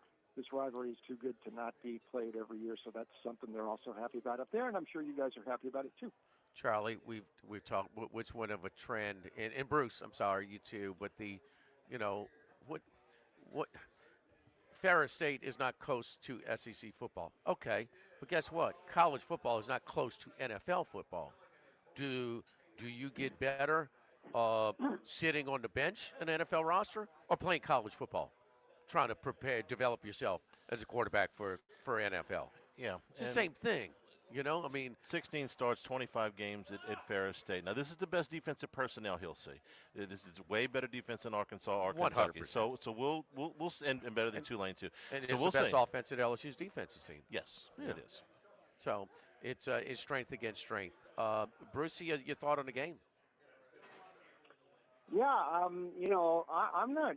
This is a watershed game here. A couple of those LSU wins are not looking quite as impressive. Although you go into Clemson and win, it doesn't matter how good Clemson is. That's a good win, and you still beat Florida. But those teams are both 1-3. I mean, who knows? The La Tech win might be their best win thus far. I don't know if this team is shown to be 3 or 4 in the country. They aren't running the ball worth a lick. There's a lot of pressure on Garrett Nussmeier this week to make something happen on the road. I'm going to lean to recent series trends here, and which has been the home team, close, exciting games. But I think Chambliss is the real deal, and I'm very interested in what happens with him. And you're going to lose a couple games in the SEC. I mean, nobody's going to run through this thing unbeaten. This might be one of the games LSU loses this week. I'm leaning to Ole Miss a little bit tomorrow. All right, Ole Miss -1.5 right now. How about the one in Happy Valley? Penn State has played nobody. I like when Charlie calls it the preseason schedule is over. They played in three games preseason. They took their week off, and now they were exhausted with Nevada, Long Island, and Villanova. I mean, they needed a bye week before this big one against Oregon. Nittany Lions 3.5 against Oregon. Now, Oregon, it's not as we can't get on them because when they scheduled these games, these teams were much better. But in actuality, Oklahoma State, Oregon State, this is not. They hadn't exactly played murderer's row either. You're right, Jimmy. I mean, Montana State might be the best team they beat. Really, I'm serious. I mean, talking about Oregon. I mean, Oregon State and Oklahoma State. I mean, it's just neither of these teams have been tested too much. And by the way, interesting note. Penn State has yet to cover a point spread this season. That deserves some explanation. They've been laying 40-plus in every game, and their average win margin is about 40 per game, so they're not exactly disappointed there. But they have been backdoored twice, Nevada, and that last touchdown at the final play that Villanova caught to break that spread was an all-timer. But, I mean, that's just file this away. That's the risks of when you're laying 40-plus. Stuff like that can happen. They're not laying 40-plus here. Like you said, Jimmy, down low, 3.5 or so. And James Franklin has gotten a lot of flack for not winning these big games. So I think that's a tad harsh because you may want to qualify that a bit. It's mostly to do with Ohio State. He's only beaten them once since he got to Happy Valley, and they keep falling short in that game. And, of course, they did fall short in the Big Ten title game last year. That wasn't all that important, except they did give Oregon a bye in the first round. Not that helped them against Ohio State. Franklin did win 2 playoff games last year against SMU and Boise State, so it's not like he hasn't won some big ones before. And you figure this team, if they're ever going to do it, this should be it. Drew Aller, he has an upgraded cast of wideouts this year who came via the portal. So the downfield threat is a little bit more there. At least we think. Like you said, it's hard to gauge with that schedule thus far, but that seems to be the general consensus. And by me, I'm a little wondering still about Dante Moore coming in and playing quarterback at the level Oregon has gotten for Dan Lanning the last couple of years. Bo Nix, NFL starter now, Dylan Gabriel, NFL roster. I'm not sure Dante Moore is up to that. He certainly wasn't when I saw him at UCLA 2 years ago, and his stats don't look bad thus far, but again, he's piled them up against some lesser foes. Let's see what happens back in Happy Valley. And oh, by the way, Jim Knowles, not coordinating this defense, boy, stealing him from Ohio State, that was a big move by James Franklin, and all those blitz packages that he's famous for may disrupt Dante Moore. I actually think this one might land under. I know last year they won 82 in the Big Ten title game, but different dynamics last year. Knowles is there, new quarterback for Oregon. I think this thing might land under, but I'm going to give Penn State a shot, too, if you want me to take a side here. This is one I think they finally get over the hump, and a very tough task for Oregon. Playing in Happy Valley for the first time since 1964. What am I missing with the Georgia-Alabama line? Are they still betting? Alabama was one of the biggest public plays against Florida State. They were one of the biggest public plays against Wisconsin, again, some support this week. But, I mean, 4 to 5 points, none on. It would have been a big-time atmosphere like this, revenge spot for Georgia. Alabama beat Wisconsin with their starting quarterback. I mean, with their backup quarterback. You saw the starter couldn't even do anything last week against Maryland. Georgia's a 3, and it's almost closer to 2.5 than 3.5, Bruce. What's up with this line, Georgia and Alabama, or am I wrong? No, it's a good observation, Jimmy, and they are shared by none other than your friend Ryan Fowler in Tuscaloosa, who bleeds crimson. But even he was asking the other day, he said, why is this line so low? He said, are they just asking us to take a Ryan Georgia Fowler said that? the line? Did you hear that, Charlie? Ryan Fowler said that. Yeah. If he's saying that, you know, you guys are on the same page for a reason here. And I think there is something in the marketplace just seems to be, if it's Alabama, you've just got to give them respect. Listen, and I told Ryan this didn't give me too many fans in Tuscaloosa. I want to see Kalen DeBoer do something on the road. I know he got LSU last year, but look at all these other banana peels he's found away from Tuscaloosa since last year. The Vanderbilt game, the Tennessee game, the Oklahoma game, the Michigan Bowl game, the Florida State game to start this season. That's 5 losses they've had in games they were favored, and games where it looked like carbon copies, mistakes, misfiring offense. And like you say, these last 2 wins, ULM and then Wisconsin, that doesn't mean that much this year, I don't think. So we'll see if Ty Simpson has really gone that much better. One note, I'm going to correct something I said earlier about Gunnar Stockton when I was comparing him. I said he's not really, these Georgia, the pro-style quarterbacks we've got used to seeing there, like Carson Beck or Stafford or even Jacob Eason the last decade or so. But watching the Tennessee game, he has got some Stetson Bennett in him, I think. And all of a sudden it started to click, and it looked like as that game progressed, you could see the confidence rising. He has got some real weapons to use, and they look like they could score every time they have the ball. That is a departure from earlier with Stockton. I think Georgia gets them here. They haven't lost at home since Will Muschamp beat them in, 2019, 33 straight. Kirby's only beaten Bama once, but he's never going to have a better chance to do it again than tomorrow. Between the hedges. Charlie, in the locker room, when we talk about some of these, the new landscape of college football, and the quarterback's making way more than the linebacker, cornerback, offensive lineman, and stuff like that. Darian Mensah had to take his teammates on with some of his money. Some of his money went to his mother, and it was a legitimate hardship situation in San Luis Obispo, and she calls it life-changing money. Good guy, but had to treat his teammates a little bit, kind of sprinkle them a little bit. It's kind of like that running back who wins a title, who takes the offensive lineman, or gets him. They'll get a watch or something. Yeah, watches, trucks, whatever it is. But go from Carson Beck, who had 2 luxury vehicles, to this guy who drives a beat-up pickup. Isn't it kind of?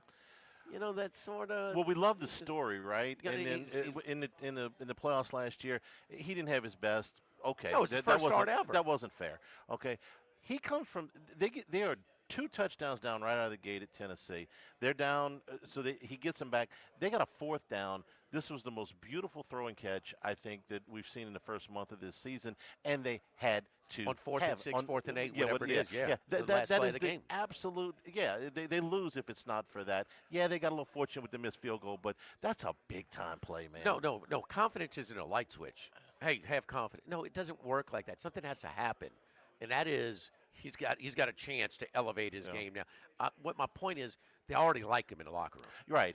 He's every man. I've seen his toughness. I mean, he got his helmet knocked off against Texas running the ball in the SEC championship game, and he didn't want to come out the game. Okay, I've seen his toughness, but that's a legitimate, and it led to a win. I mean, got the place kicker for Tennessee doesn't make it. Maybe it's not a big of a deal, but it happened. And now they get to Alabama at home in a revenge spot. Sorry, EJ, gonna be a long trip back, but it's to Tuscaloosa from Athens. All right, give us your next 2 picks that you like, Bruce. You best on the board this week. All right. How about the early kickoff tomorrow?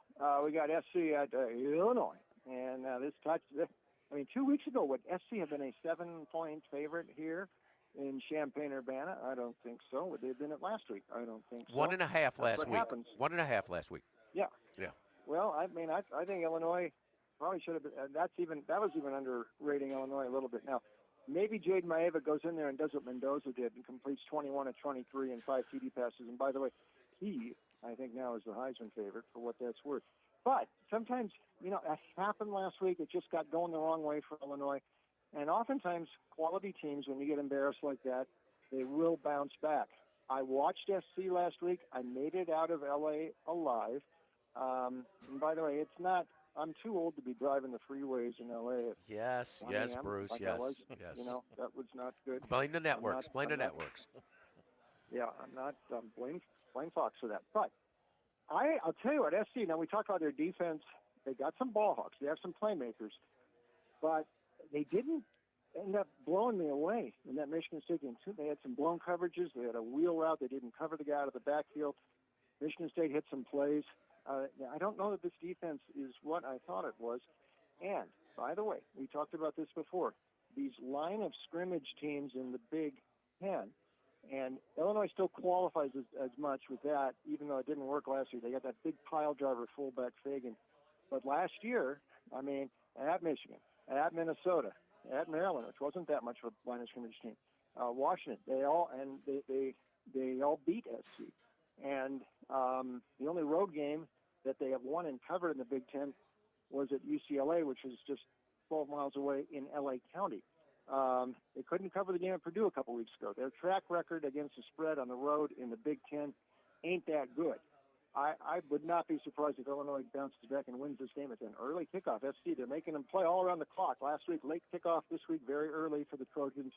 Back in Champaign-Urbana, this is a bounce-back spot if Illinois got something. Okay. They not only cover, they win this game, Jimmy. +7. And your final pick, Bruce.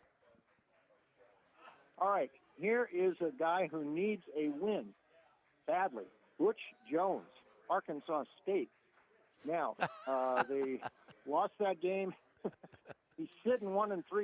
There was some pressure on him coming into this season. They lost the game at Kennesaw State last week. That figured to be a little bit of a flat spot after that sellout effort against Iowa State at home, which they almost won. And they might have been unfortunate not to win. And that came right after Arkansas. So that figured a little flat spot. They didn't figure to lose that game, but that's created real pressure here against ULM. I don't like to be going wrong against a team 2 weeks in a row like I went against ULM last week. But this is a Sun Belt, so I can stretch the rules a little bit. Rayner is still a quality quarterback for Ark State. He's still one of the best in this league. And how about this? Here's the real reason. Arkansas State has won and covered 15 straight. That's right, 15 straight against ULM. So you don't have any series trends in the country stronger than this one.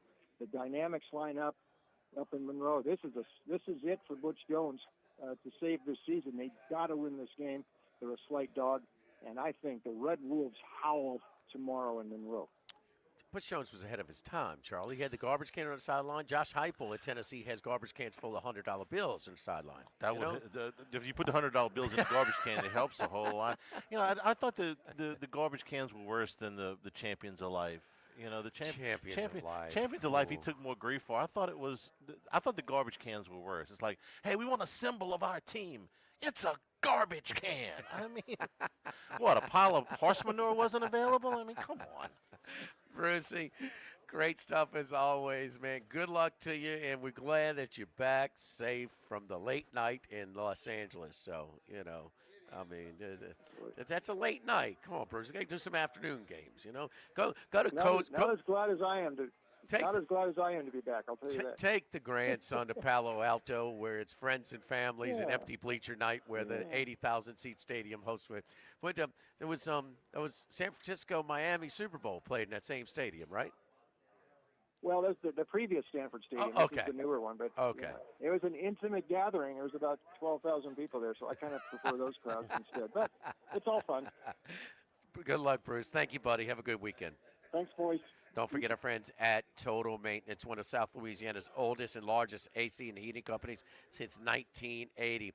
AC, heating, generator installations, maintenance, service today, every day. Same-day service means you will never sleep hot. You call today, you get service today.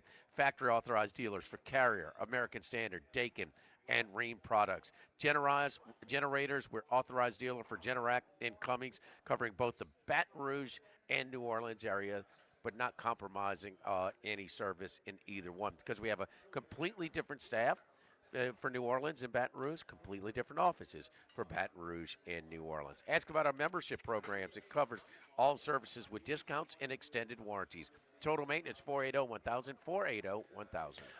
Live of the Week Friday, presented by Tex Morris at Edward Jones Investments from Ruffino's on 104.5 ESPN Baton Rouge. Live at lunch. Louisiana, you've got a new home for coverage of LSU, the New Orleans Saints, and the Southeastern Conference. LouisianaSports.net. LouisianaSports.net. Feature stories, opinion columns, recruiting updates, in-game reports. And it's all free. No paywalls, no annoying pop-up ads, no recurring subscriptions. Just the content you crave. From the folks that bring you 104.5 ESPN Baton Rouge, it's LouisianaSports.net. When it comes to celebrating life, there's no better place than Ruffino's. With locations in Baton Rouge and Lafayette, Ruffino's is a steak, seafood, and Italian-inspired restaurant that focuses on the celebration of life, regardless of the occasion. Whether it's the food they serve or the service they provide, their goal is to ensure a remarkable experience for their guests that is always remembered. To view our menu, visit ruffinosrestaurant.com. Ruffino's, where Louisiana comes to celebrate life. Now, everybody's been to Louis Cafe by campus. Heck, it's been around since over 80 years now. We're still doing delicious omelets like the Mitchell, cheesy grits, Big Cheesy Lou, and those Louis Original Cajun hash browns. We now offer a pickup window. Just call in your order at 346-8221. Give us 15 or 20 minutes, and we'll have it ready for you. Our hours are now 6:30 a.m. to 2:30 p.m., 7 days a week. So next time you visit campus, make it a point to stop by and visit an old friend. Louis Cafe, just outside the north gates of LSU. This is Charles Hanniger for Coastal Capital Advisors, your full-service financial planners. When it comes to retirement, there are no two situations alike. So Coastal Capital Advisors will work with you, your business partners, your legal team, and tax professionals to make sure those goals are achieved. Coastal Capital Advisors will work for you. I know, because they work for me. For more information, contact Philip Fontenot and his great staff at 337-981-1376 or online at coastalcapitaladv.com. Advisory services provided by New Age Advisors, LLC, doing business as Coastal Capital Advisors as a registered investment advisor. Securities offered through New Edge Securities, Inc., member FINRA, SIPC. 1950, Phil's Oyster Bar started on Government Street. Then Gus Piazza took over in the 70s, and now his son Anthony has taken it to another level at the current location in South Downs. It's always been a Baton Rouge landmark. Seafood, oysters, po' boys, burgers, and more, all served up in an atmosphere full of sports nostalgia and tons of TVs to catch all the games. Seafood gumbo, crawfish cheesecake, or my favorite, the meatball quesadilla to start. Check out dinner and bar specials at philsoysterbar.com. You know we bleed purple and gold at Phil's Oyster Bar in the South Downs Shopping Center. Running a business can be difficult enough without the right relationship with your bank.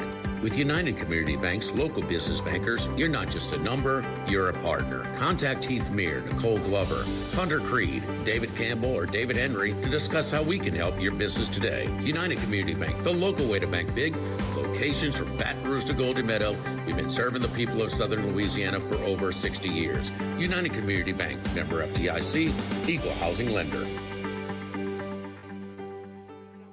ALS is a progressive and neurodegenerative disease, and we need your help to find a cure. The mission of the ALS Association, Louisiana-Mississippi chapter, is to discover treatments and a cure for ALS, and to serve, advocate for, and empower people affected by ALS to live their lives to the fullest. Whether you are newly diagnosed, a military veteran, a caregiver, or someone looking to learn more about how to navigate living with ALS, they can help. Visit als.org to learn more. That's als.org. Louisiana, you've got a new home for coverage of LSU, the New Orleans Saints, and the Southeastern Conference. LouisianaSports.net. LouisianaSports.net. Feature stories, opinion columns, recruiting updates, in-game reports. And it's all free. No paywalls, no annoying pop-up ads, no recurring subscriptions. Just the content you crave. From the folks that bring you 104.5 ESPN Baton Rouge, it's LouisianaSports.net. Charles Hannegriff's 5-pack of picks. Brought to you by Supreme Rice. Make sure you use Louisiana rice, grown by Louisiana farmers since 1936. Available at most local grocery stores. Supreme Rice. All right, Charlie. All right. You know what I don't like to do when I'm making my picks, other than go 0-4-1 like I did last week. Coming off to 5-0, he taketh away. 10-9-1 on the season, so just kind of treading water here. But what I don't like to do very often is cite historical trends in college football. Why? Because there's so much turnover, okay? So I don't like to say, oh, well, they've done this so many times in the last 10 years, because it's all different players. Right, What was it, 2000? Okay, right. So I don't like to do that. I'm going to do it 3 times in my 5 picks right now. So just hang with me. Because historical trends even mean less now Exactly. with the transfer portal. But Okay. just hang with Go me. ahead, go ahead, I'm going man. to give you a fun one tonight. Florida State and Virginia, we're going to take the over 60.5. These are the top 20 years ago, huh? Or it been done. It was a Thursday night game, not a Friday night game, but yeah, 20 years ago. 30 years ago.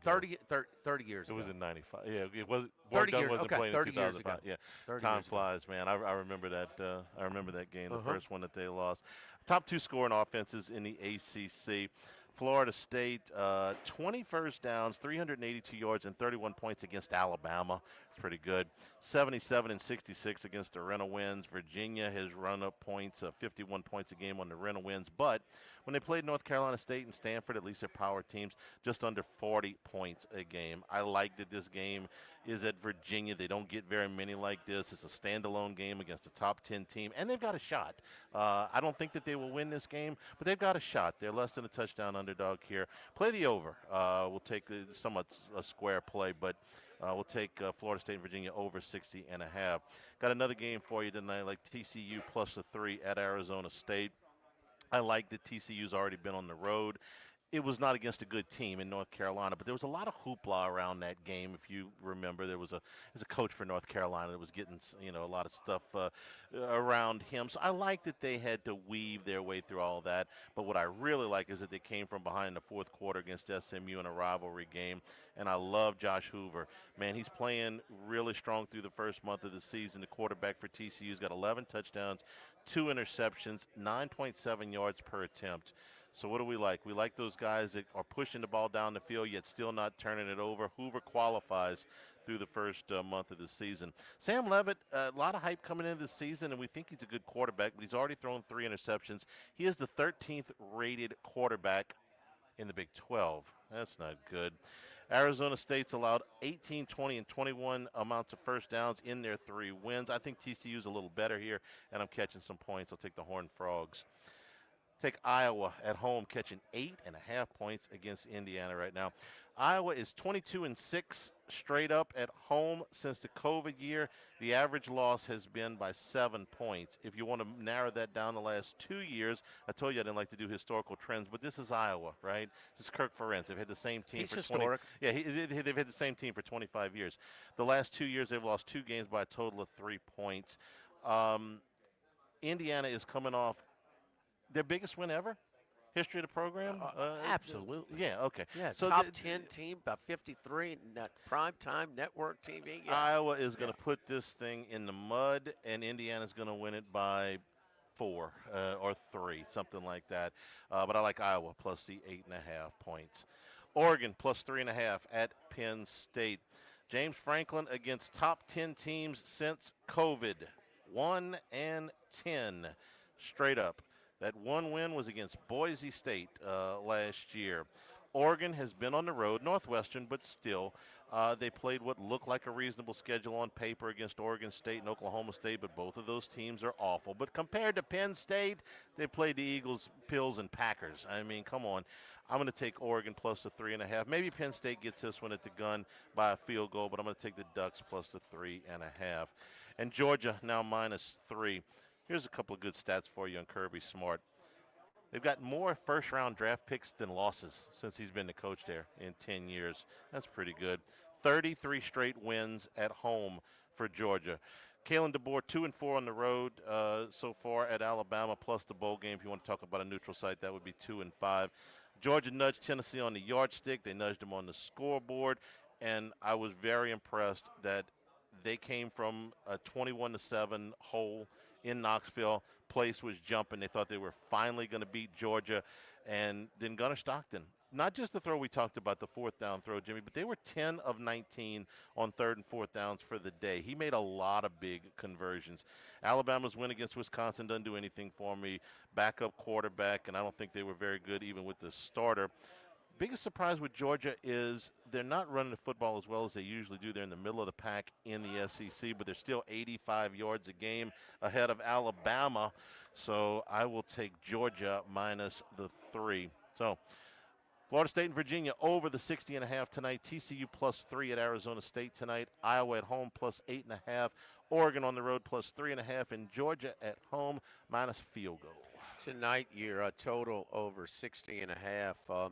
And you got to be careful with these early statistics where the schedules are lopsided and things like that. But the two teams are combining for 103 points a game. 58 a game for Florida State, 45.5 for Virginia.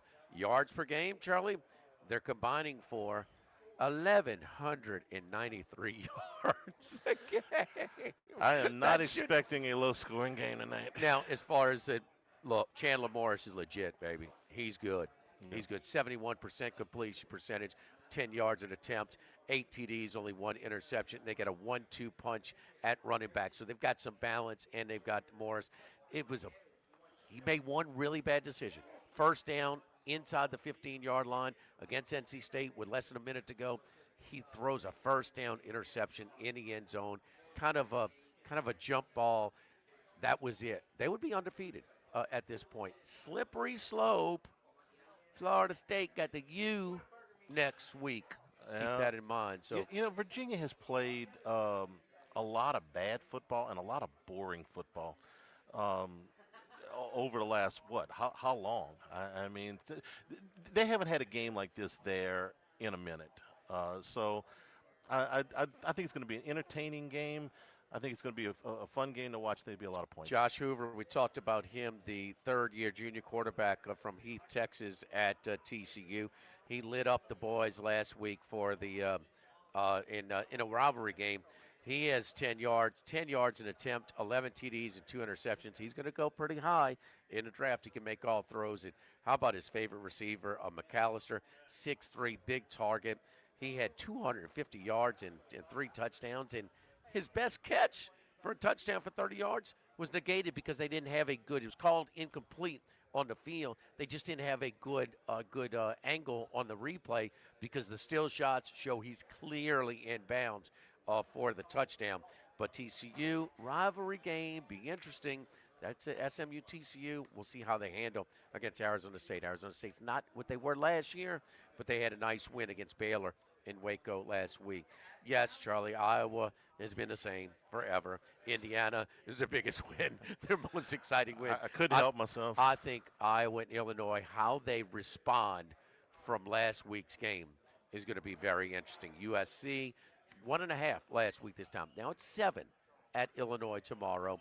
Iowa, more than a touchdown favorite on the road against Iowa. How things have changed with Indiana. Oregon and Penn State. Penn State schedule crap. Oregon schedule tougher, but they both have played pretty much close to crap. So I can't afford another historical trend. This is James Franklin. I mean, this has been going on for a long time. And I have to disagree with Bruce. You know, he won a couple of big games. No. Boise State and SMU. No, that's not big game James. And Boise that's little State, game James again. And still. Boise State was a top 10 team, but did we really think they were a top 10 team? Okay, but Oregon didn't actually trounce Purdue for their first road trip this year. They didn't cover in that game.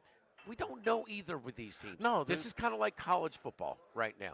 We're figured it out. They're just starting to play some people. We don't know what LSU and Ole Miss truly have going into that game tomorrow. What we do know is that Alabama hasn't shown much at all. How are they going? How is this line going down? This is odd. Georgia's not going to take them lightly. They want to beat Alabama no matter what. And you know what? Kirby Smart's only beaten Georgia one time. Alabama one time. Never had them between the hedges.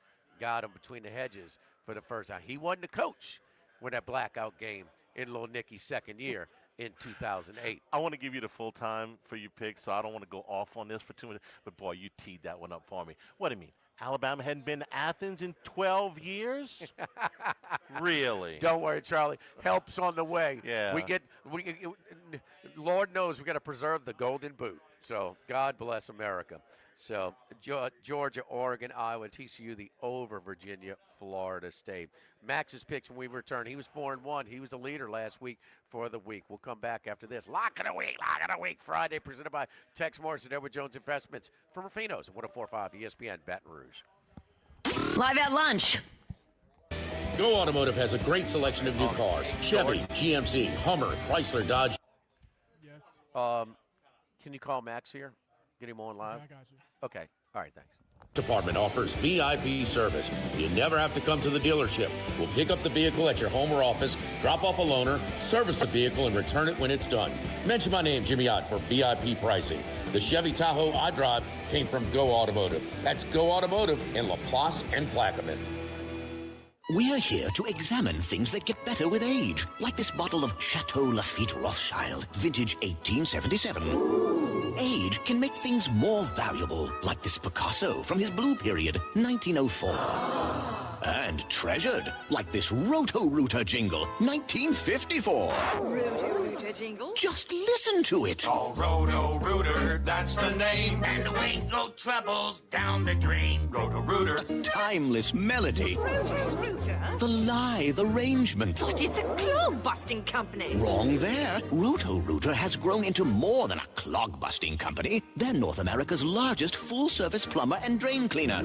And when you need Roto-Rooter, remembering this jingle can be priceless. Roto-Rooter.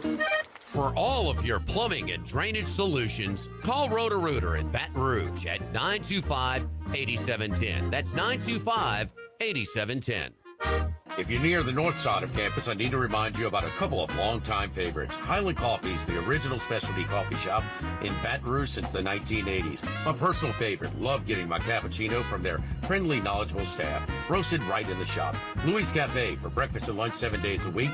The Mitchell Omelet, Cajun hash browns, Big Cheesy Lou, all served up in that famous open kitchen atmosphere. In Tigertown since 1941. Couple of great spots. Highland Coffee's and Louis Cafe just outside the north gates of LSU. Get Moss, Max, and less text during happy hour at Modesto. Join us Tuesday through Friday, 2 to 6 p.m. for $10 20-ounce margaritas and dip trio with $5 drink specials and $6 seasonal cocktails. Eat Modesto, 3930 Burbank Drive. Pizza that's true to its hand-tossed wood-fried tradition. Roca Pizzeria is heating up its new half-off happy hour, Monday through Fridays, 3 to 6 p.m. Come enjoy 50% off margarita, pepperoni, or cheese, craft cocktails, wine by the glass, and draft beer. Roca Pizzeria, 3897 Government. Since the 1930s, Supreme Rice has delighted their customers for all of your favorite South Louisiana dishes. Whether you like the brown, long grain, medium grain, jasmine, or the new parboiled rice, Supreme Rice makes your favorite dishes even better. They even have a healthy low glycemic rice, a great option for diabetics and those who have high insulin resistance.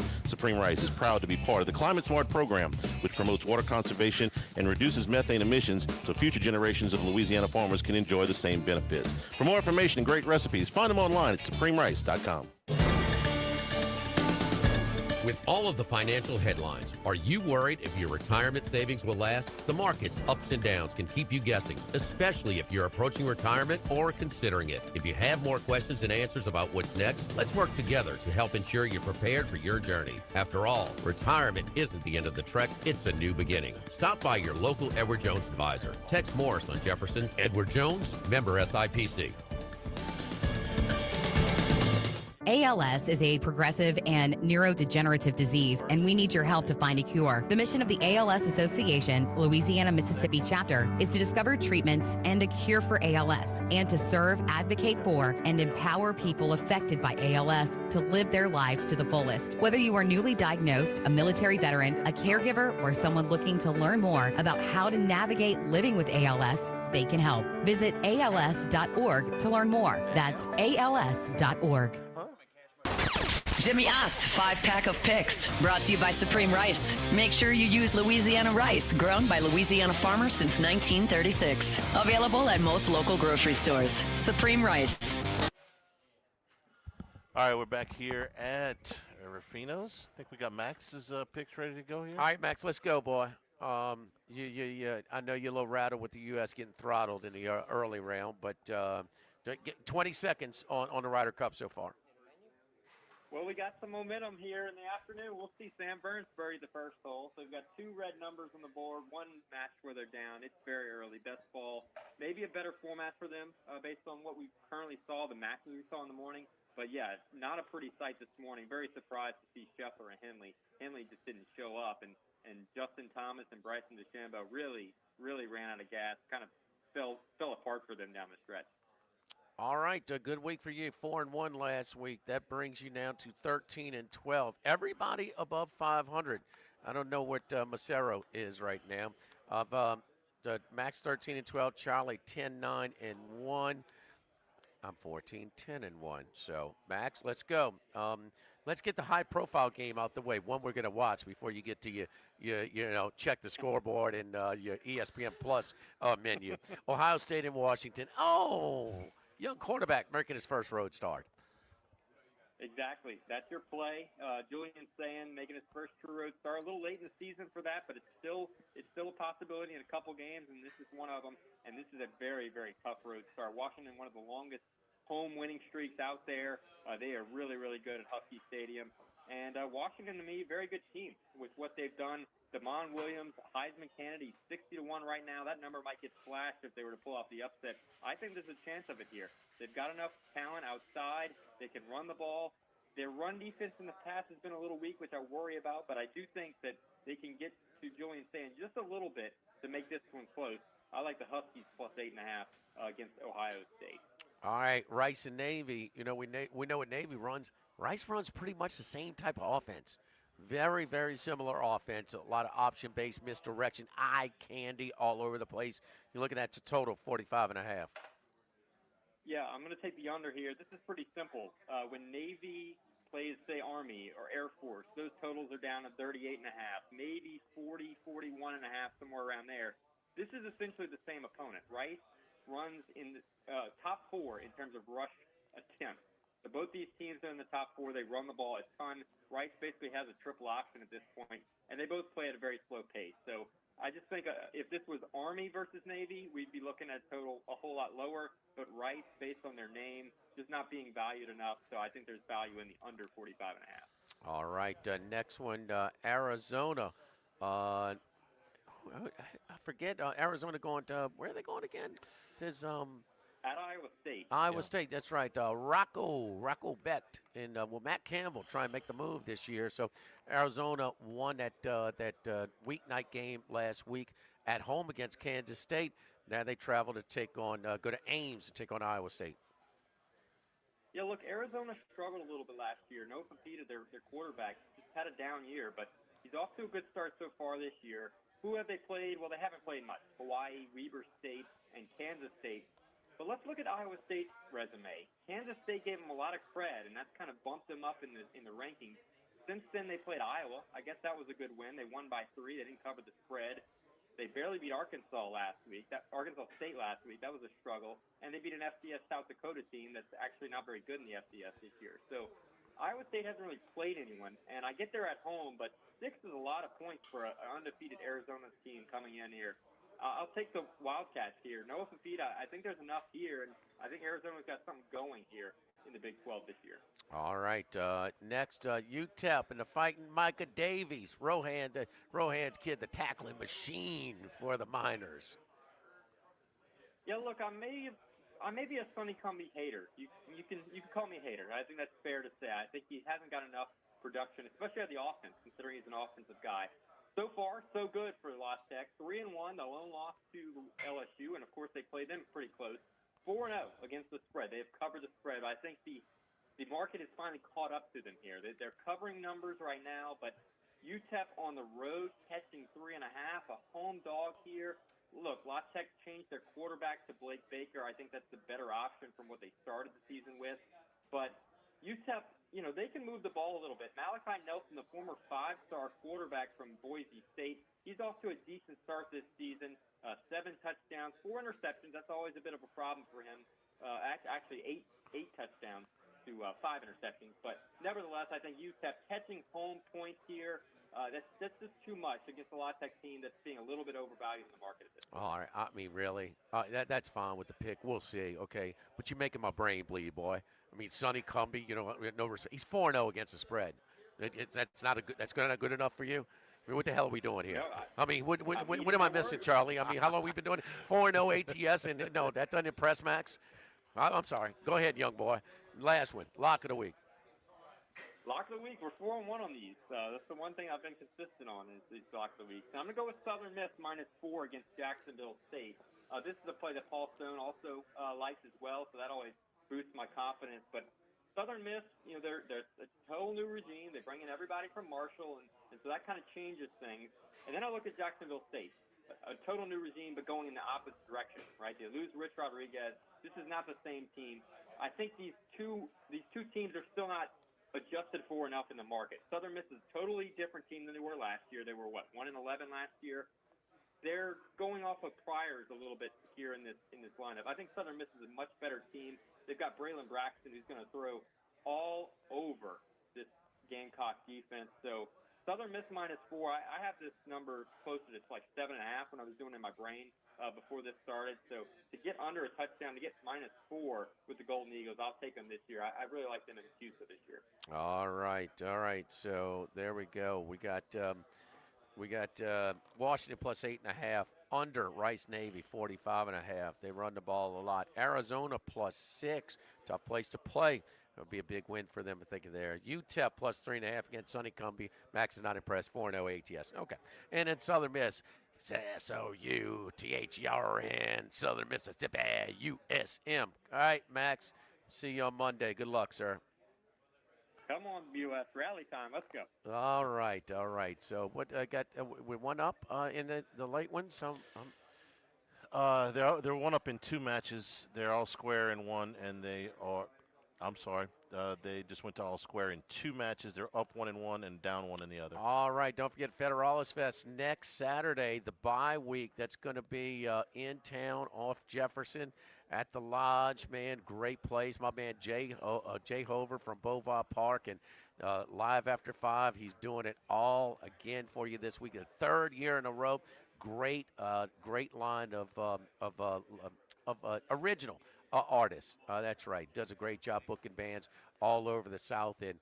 Federalis Fest. Again, next Saturday. Get your tickets. Got VIP. Brought to you by the Williamson Eye Center and Lamar. Federalis Fest. Put it on your calendar. That's next Saturday. Bye week for LSU football on Jefferson, right near Town Center. Lock of the Week Friday. Charlie, presented by Tex Morris and Edward Jones Investments. My 5 when we come back on 104.5 ESPN Baton Rouge. Live at lunch. 1950 Phil's Oyster Bar started on Government Street. Then Gus Piazza took over in the 70s, and now his son Anthony. All right, whenever you're ready, Jordan. It's rolling. Oh, wait. Yeah, we're at 11. Yeah. Okay. Yeah. Okay. You can go. All right. This is Charles Hannigrove. Join us for the Monday edition of Live at Lunch from Chris's Specialty Foods on Highland Road across the street from Ruffino's. No Brian Kelly press conference, so we'll start at our normal time at 11 a.m. and recap a huge college football weekend. Live at Lunch, 11 a.m. Monday from Chris's Specialty Foods on 104.5 ESPN Baton Rouge. Listening to the curated tunes in our comfortable seating. Make the trip to Grand Bayou Casino, where players are welcome. The Grand Bayou Casino, I-10 at the Gross Ted exit. If you or someone you know has a gambling problem, call 1-877-770-STOP. The Grand Bayou Casino. This is Charles Hanniger for Coastal Capital Advisors. When it comes to retirement, no two situations are alike, so Coastal Capital Advisors will tailor a plan for your family's needs, no matter your age or your financial situation. The bottom line is Coastal Capital Advisors will work with you and build a lifetime relationship. I know, because they work for me. For more information, contact Philip Fontenot and his staff at 337-981-1376 or online at coastalcapitaladv.com. Advisory services provided by New Age Advisors, LLC, doing business as Coastal Capital Advisors as a registered investment advisor. Securities offered through New Age Securities, Inc., member FINRA, SIPC. This is Buzzy Hydell for the Morris Insurance Group. Outdoorsmen in the state might be having a tough time right now finding policies to fit on the properties they love. If you've got a hunting camp, a boat, or an RV that has been difficult to insure, we want you to look again. For owners or renters, the Morris Insurance Group can help you all the way to the duck camp or the fishing boat. We also have policies on coastal properties, including flood insurance to let owners protect themselves in the event of damage. For your camps, boats and trailers, four-wheelers, ATVs, and tractors, get a quote today at morris-ig.com or call 225-201-0007. This hour of Live at Lunch with Ott and Hanny is brought to you by Dana Brown at the law offices of O.C. Brown, 343-1111, and ocbrown.com. Roto-Rooter for all your plumbing needs, 925-8710. Supreme Rice, grown, milled, processed in Louisiana since 1936. United Community Bank, the local way to bank big. Tex Morris at Edward Jones Investments on Jefferson Highway, 928-8659. Total Maintenance, your one-stop shop for AC, electrical, generators, and plumbing. Service today, every day for Total Maintenance and Coastal Capital Advisors. Markets evolve. We adapt. The Live at Lunch with Ott and Hanny Restaurant Club. Sammy's Grill on Highland Road. A hometown favorite for tailgating and watching LSU games since 1988. Snow Seafood and Steak for over 50 years on Airline, Highway, and Highway 74 in Gonzales. Dozy Place for hand-cut steaks on Government Street and Mid-City. Louis Cafe, a Baton Rouge landmark since 1941. Just outside the north gates of LSU. Fin Bomb, sushi, burrito, poke, ramen at Burbank and Lee. You've heard me talk about Workbox services and how they can handle all of your movable storage needs for both commercial and residential. With our shipping containers of all sizes, customized in any way that you need or desire. Now Martin Padial has expanded his coverage outside the Baton Rouge area. Workbox can now service the Gulf Coast and New Orleans areas all the way to Lake Charles. Our staff at Workbox continues to grow with Hannah, Martine Jr., Brandy, and Chris. Do like I did when I needed a movable storage unit. Call Workbox at 343-4886 or workboxllc.com. Sammy's Grill on Highland Road since 1988. A hometown favorite for tailgating and watching LSU games in a casual atmosphere with the friendliest service. We're now boiling crabs at Sammy's every Tuesday, Wednesday, Thursday starting at 5 p.m. and on Friday, Saturday, Sunday starting at noon. Sammy serves a wide mix of authentic Louisiana food prepared to order with the best ingredients available. Fresh Louisiana seafood, Cajun favorites, burgers, and po' boys, all built from scratch. Our kids' menu and popular appetizers are sure to please the pickiest of eaters. Sammy's Grill on Highland Road near Starring since 1988. Jimmy Ott's 5-pack of picks, brought to you by Supreme Rice. Make sure you use Louisiana rice, grown by Louisiana farmers since 1936. Available at most local grocery stores. Supreme Rice. All right, before we get to the picks real quick, I mean, Scheffler, one of the inconsistent parts of his game, from time to time is his putting. Putting is not off to a great start today. He missed a birdie attempt and really was not close. It was a long putt, about 25 feet, but not close, so we'll have to see. Charlie, would you say I tend toward a dog player or a chalk player? Dog player. Woof. Illinois, +7. Bounce back. Yes, indeed. This was 1.5 last week. It's 7 right now. The Friends of the Queen at the DraftKings. So, again, home USC really struggled on the road. Now, Maeva, highest yards per pass per attempt in the country. Illinois +7 to bounce back. Chance for a money line alert on that one. Pittsburgh, I'm not happy about this one. This went from 4 to 3.5, but I'm still going to take it. Not going to overreact to losing to the arrival on the road. West Virginia played way better against a Pitt than they did against Ohio and at Kansas. So I'm not going to overreact to that. When got an edge at quarterback, Holdstein over Miller Moss, the USC transfer, now at Louisville. I'm surprised Pitt is not the favorite here. Pitt, dog, plus 3.5. Woof. Texas A&M and Auburn. Auburn, well, they had a scoop and score return for a touchdown. That was overruled. Well, they had the illegal play that led to an Oklahoma touchdown. They had 13 penalties that led to it. And a third down conversion, well, they called it a completion and not a fumble to lead to the winning score. These games are closer than you thought, huh? Auburn, really good team this year. Now, I'll give, granted, edge at quarterback to Marcel Reed over Jackson Arnold. No doubt. This is a classic case of a guy that's learned how to throw with touch and one that hasn't. But 6.5 points, way too many. Give me the dog. Auburn plus 6.5. Woof. Charlie, Iowa, Indiana. Well, historic performance for the Indiana Hoosiers. I'm all about Signetti, but this is another layer of a chance to earn respect. They certainly earned a lot of people's respect. You know, street cred, they got it when you're talking about college football last week, how they out-Bielema'd a Bielema team, outrushed them 3-12-2. Put big blowouts against top 10 teams on the prime time network TV, and they got to go to a team that wins nine games every year. Iowa plus 8.5. Dog. Woof. I couldn't find another dog I like. But I did find a bunch of dogs. Yeah. Between the hedges. Them hairy dogs. What is going on with this line? Stinky. Well, I'm all rotor-rooted in on this one. How is Georgia only 2.5 or 3? We're laying 3. The DraftKings outlet at the Queen. Give me the dogs here. Revenge 30. spot. Come on, man. Sorry, EJ. Going to be a long ride back. Save your money, boy.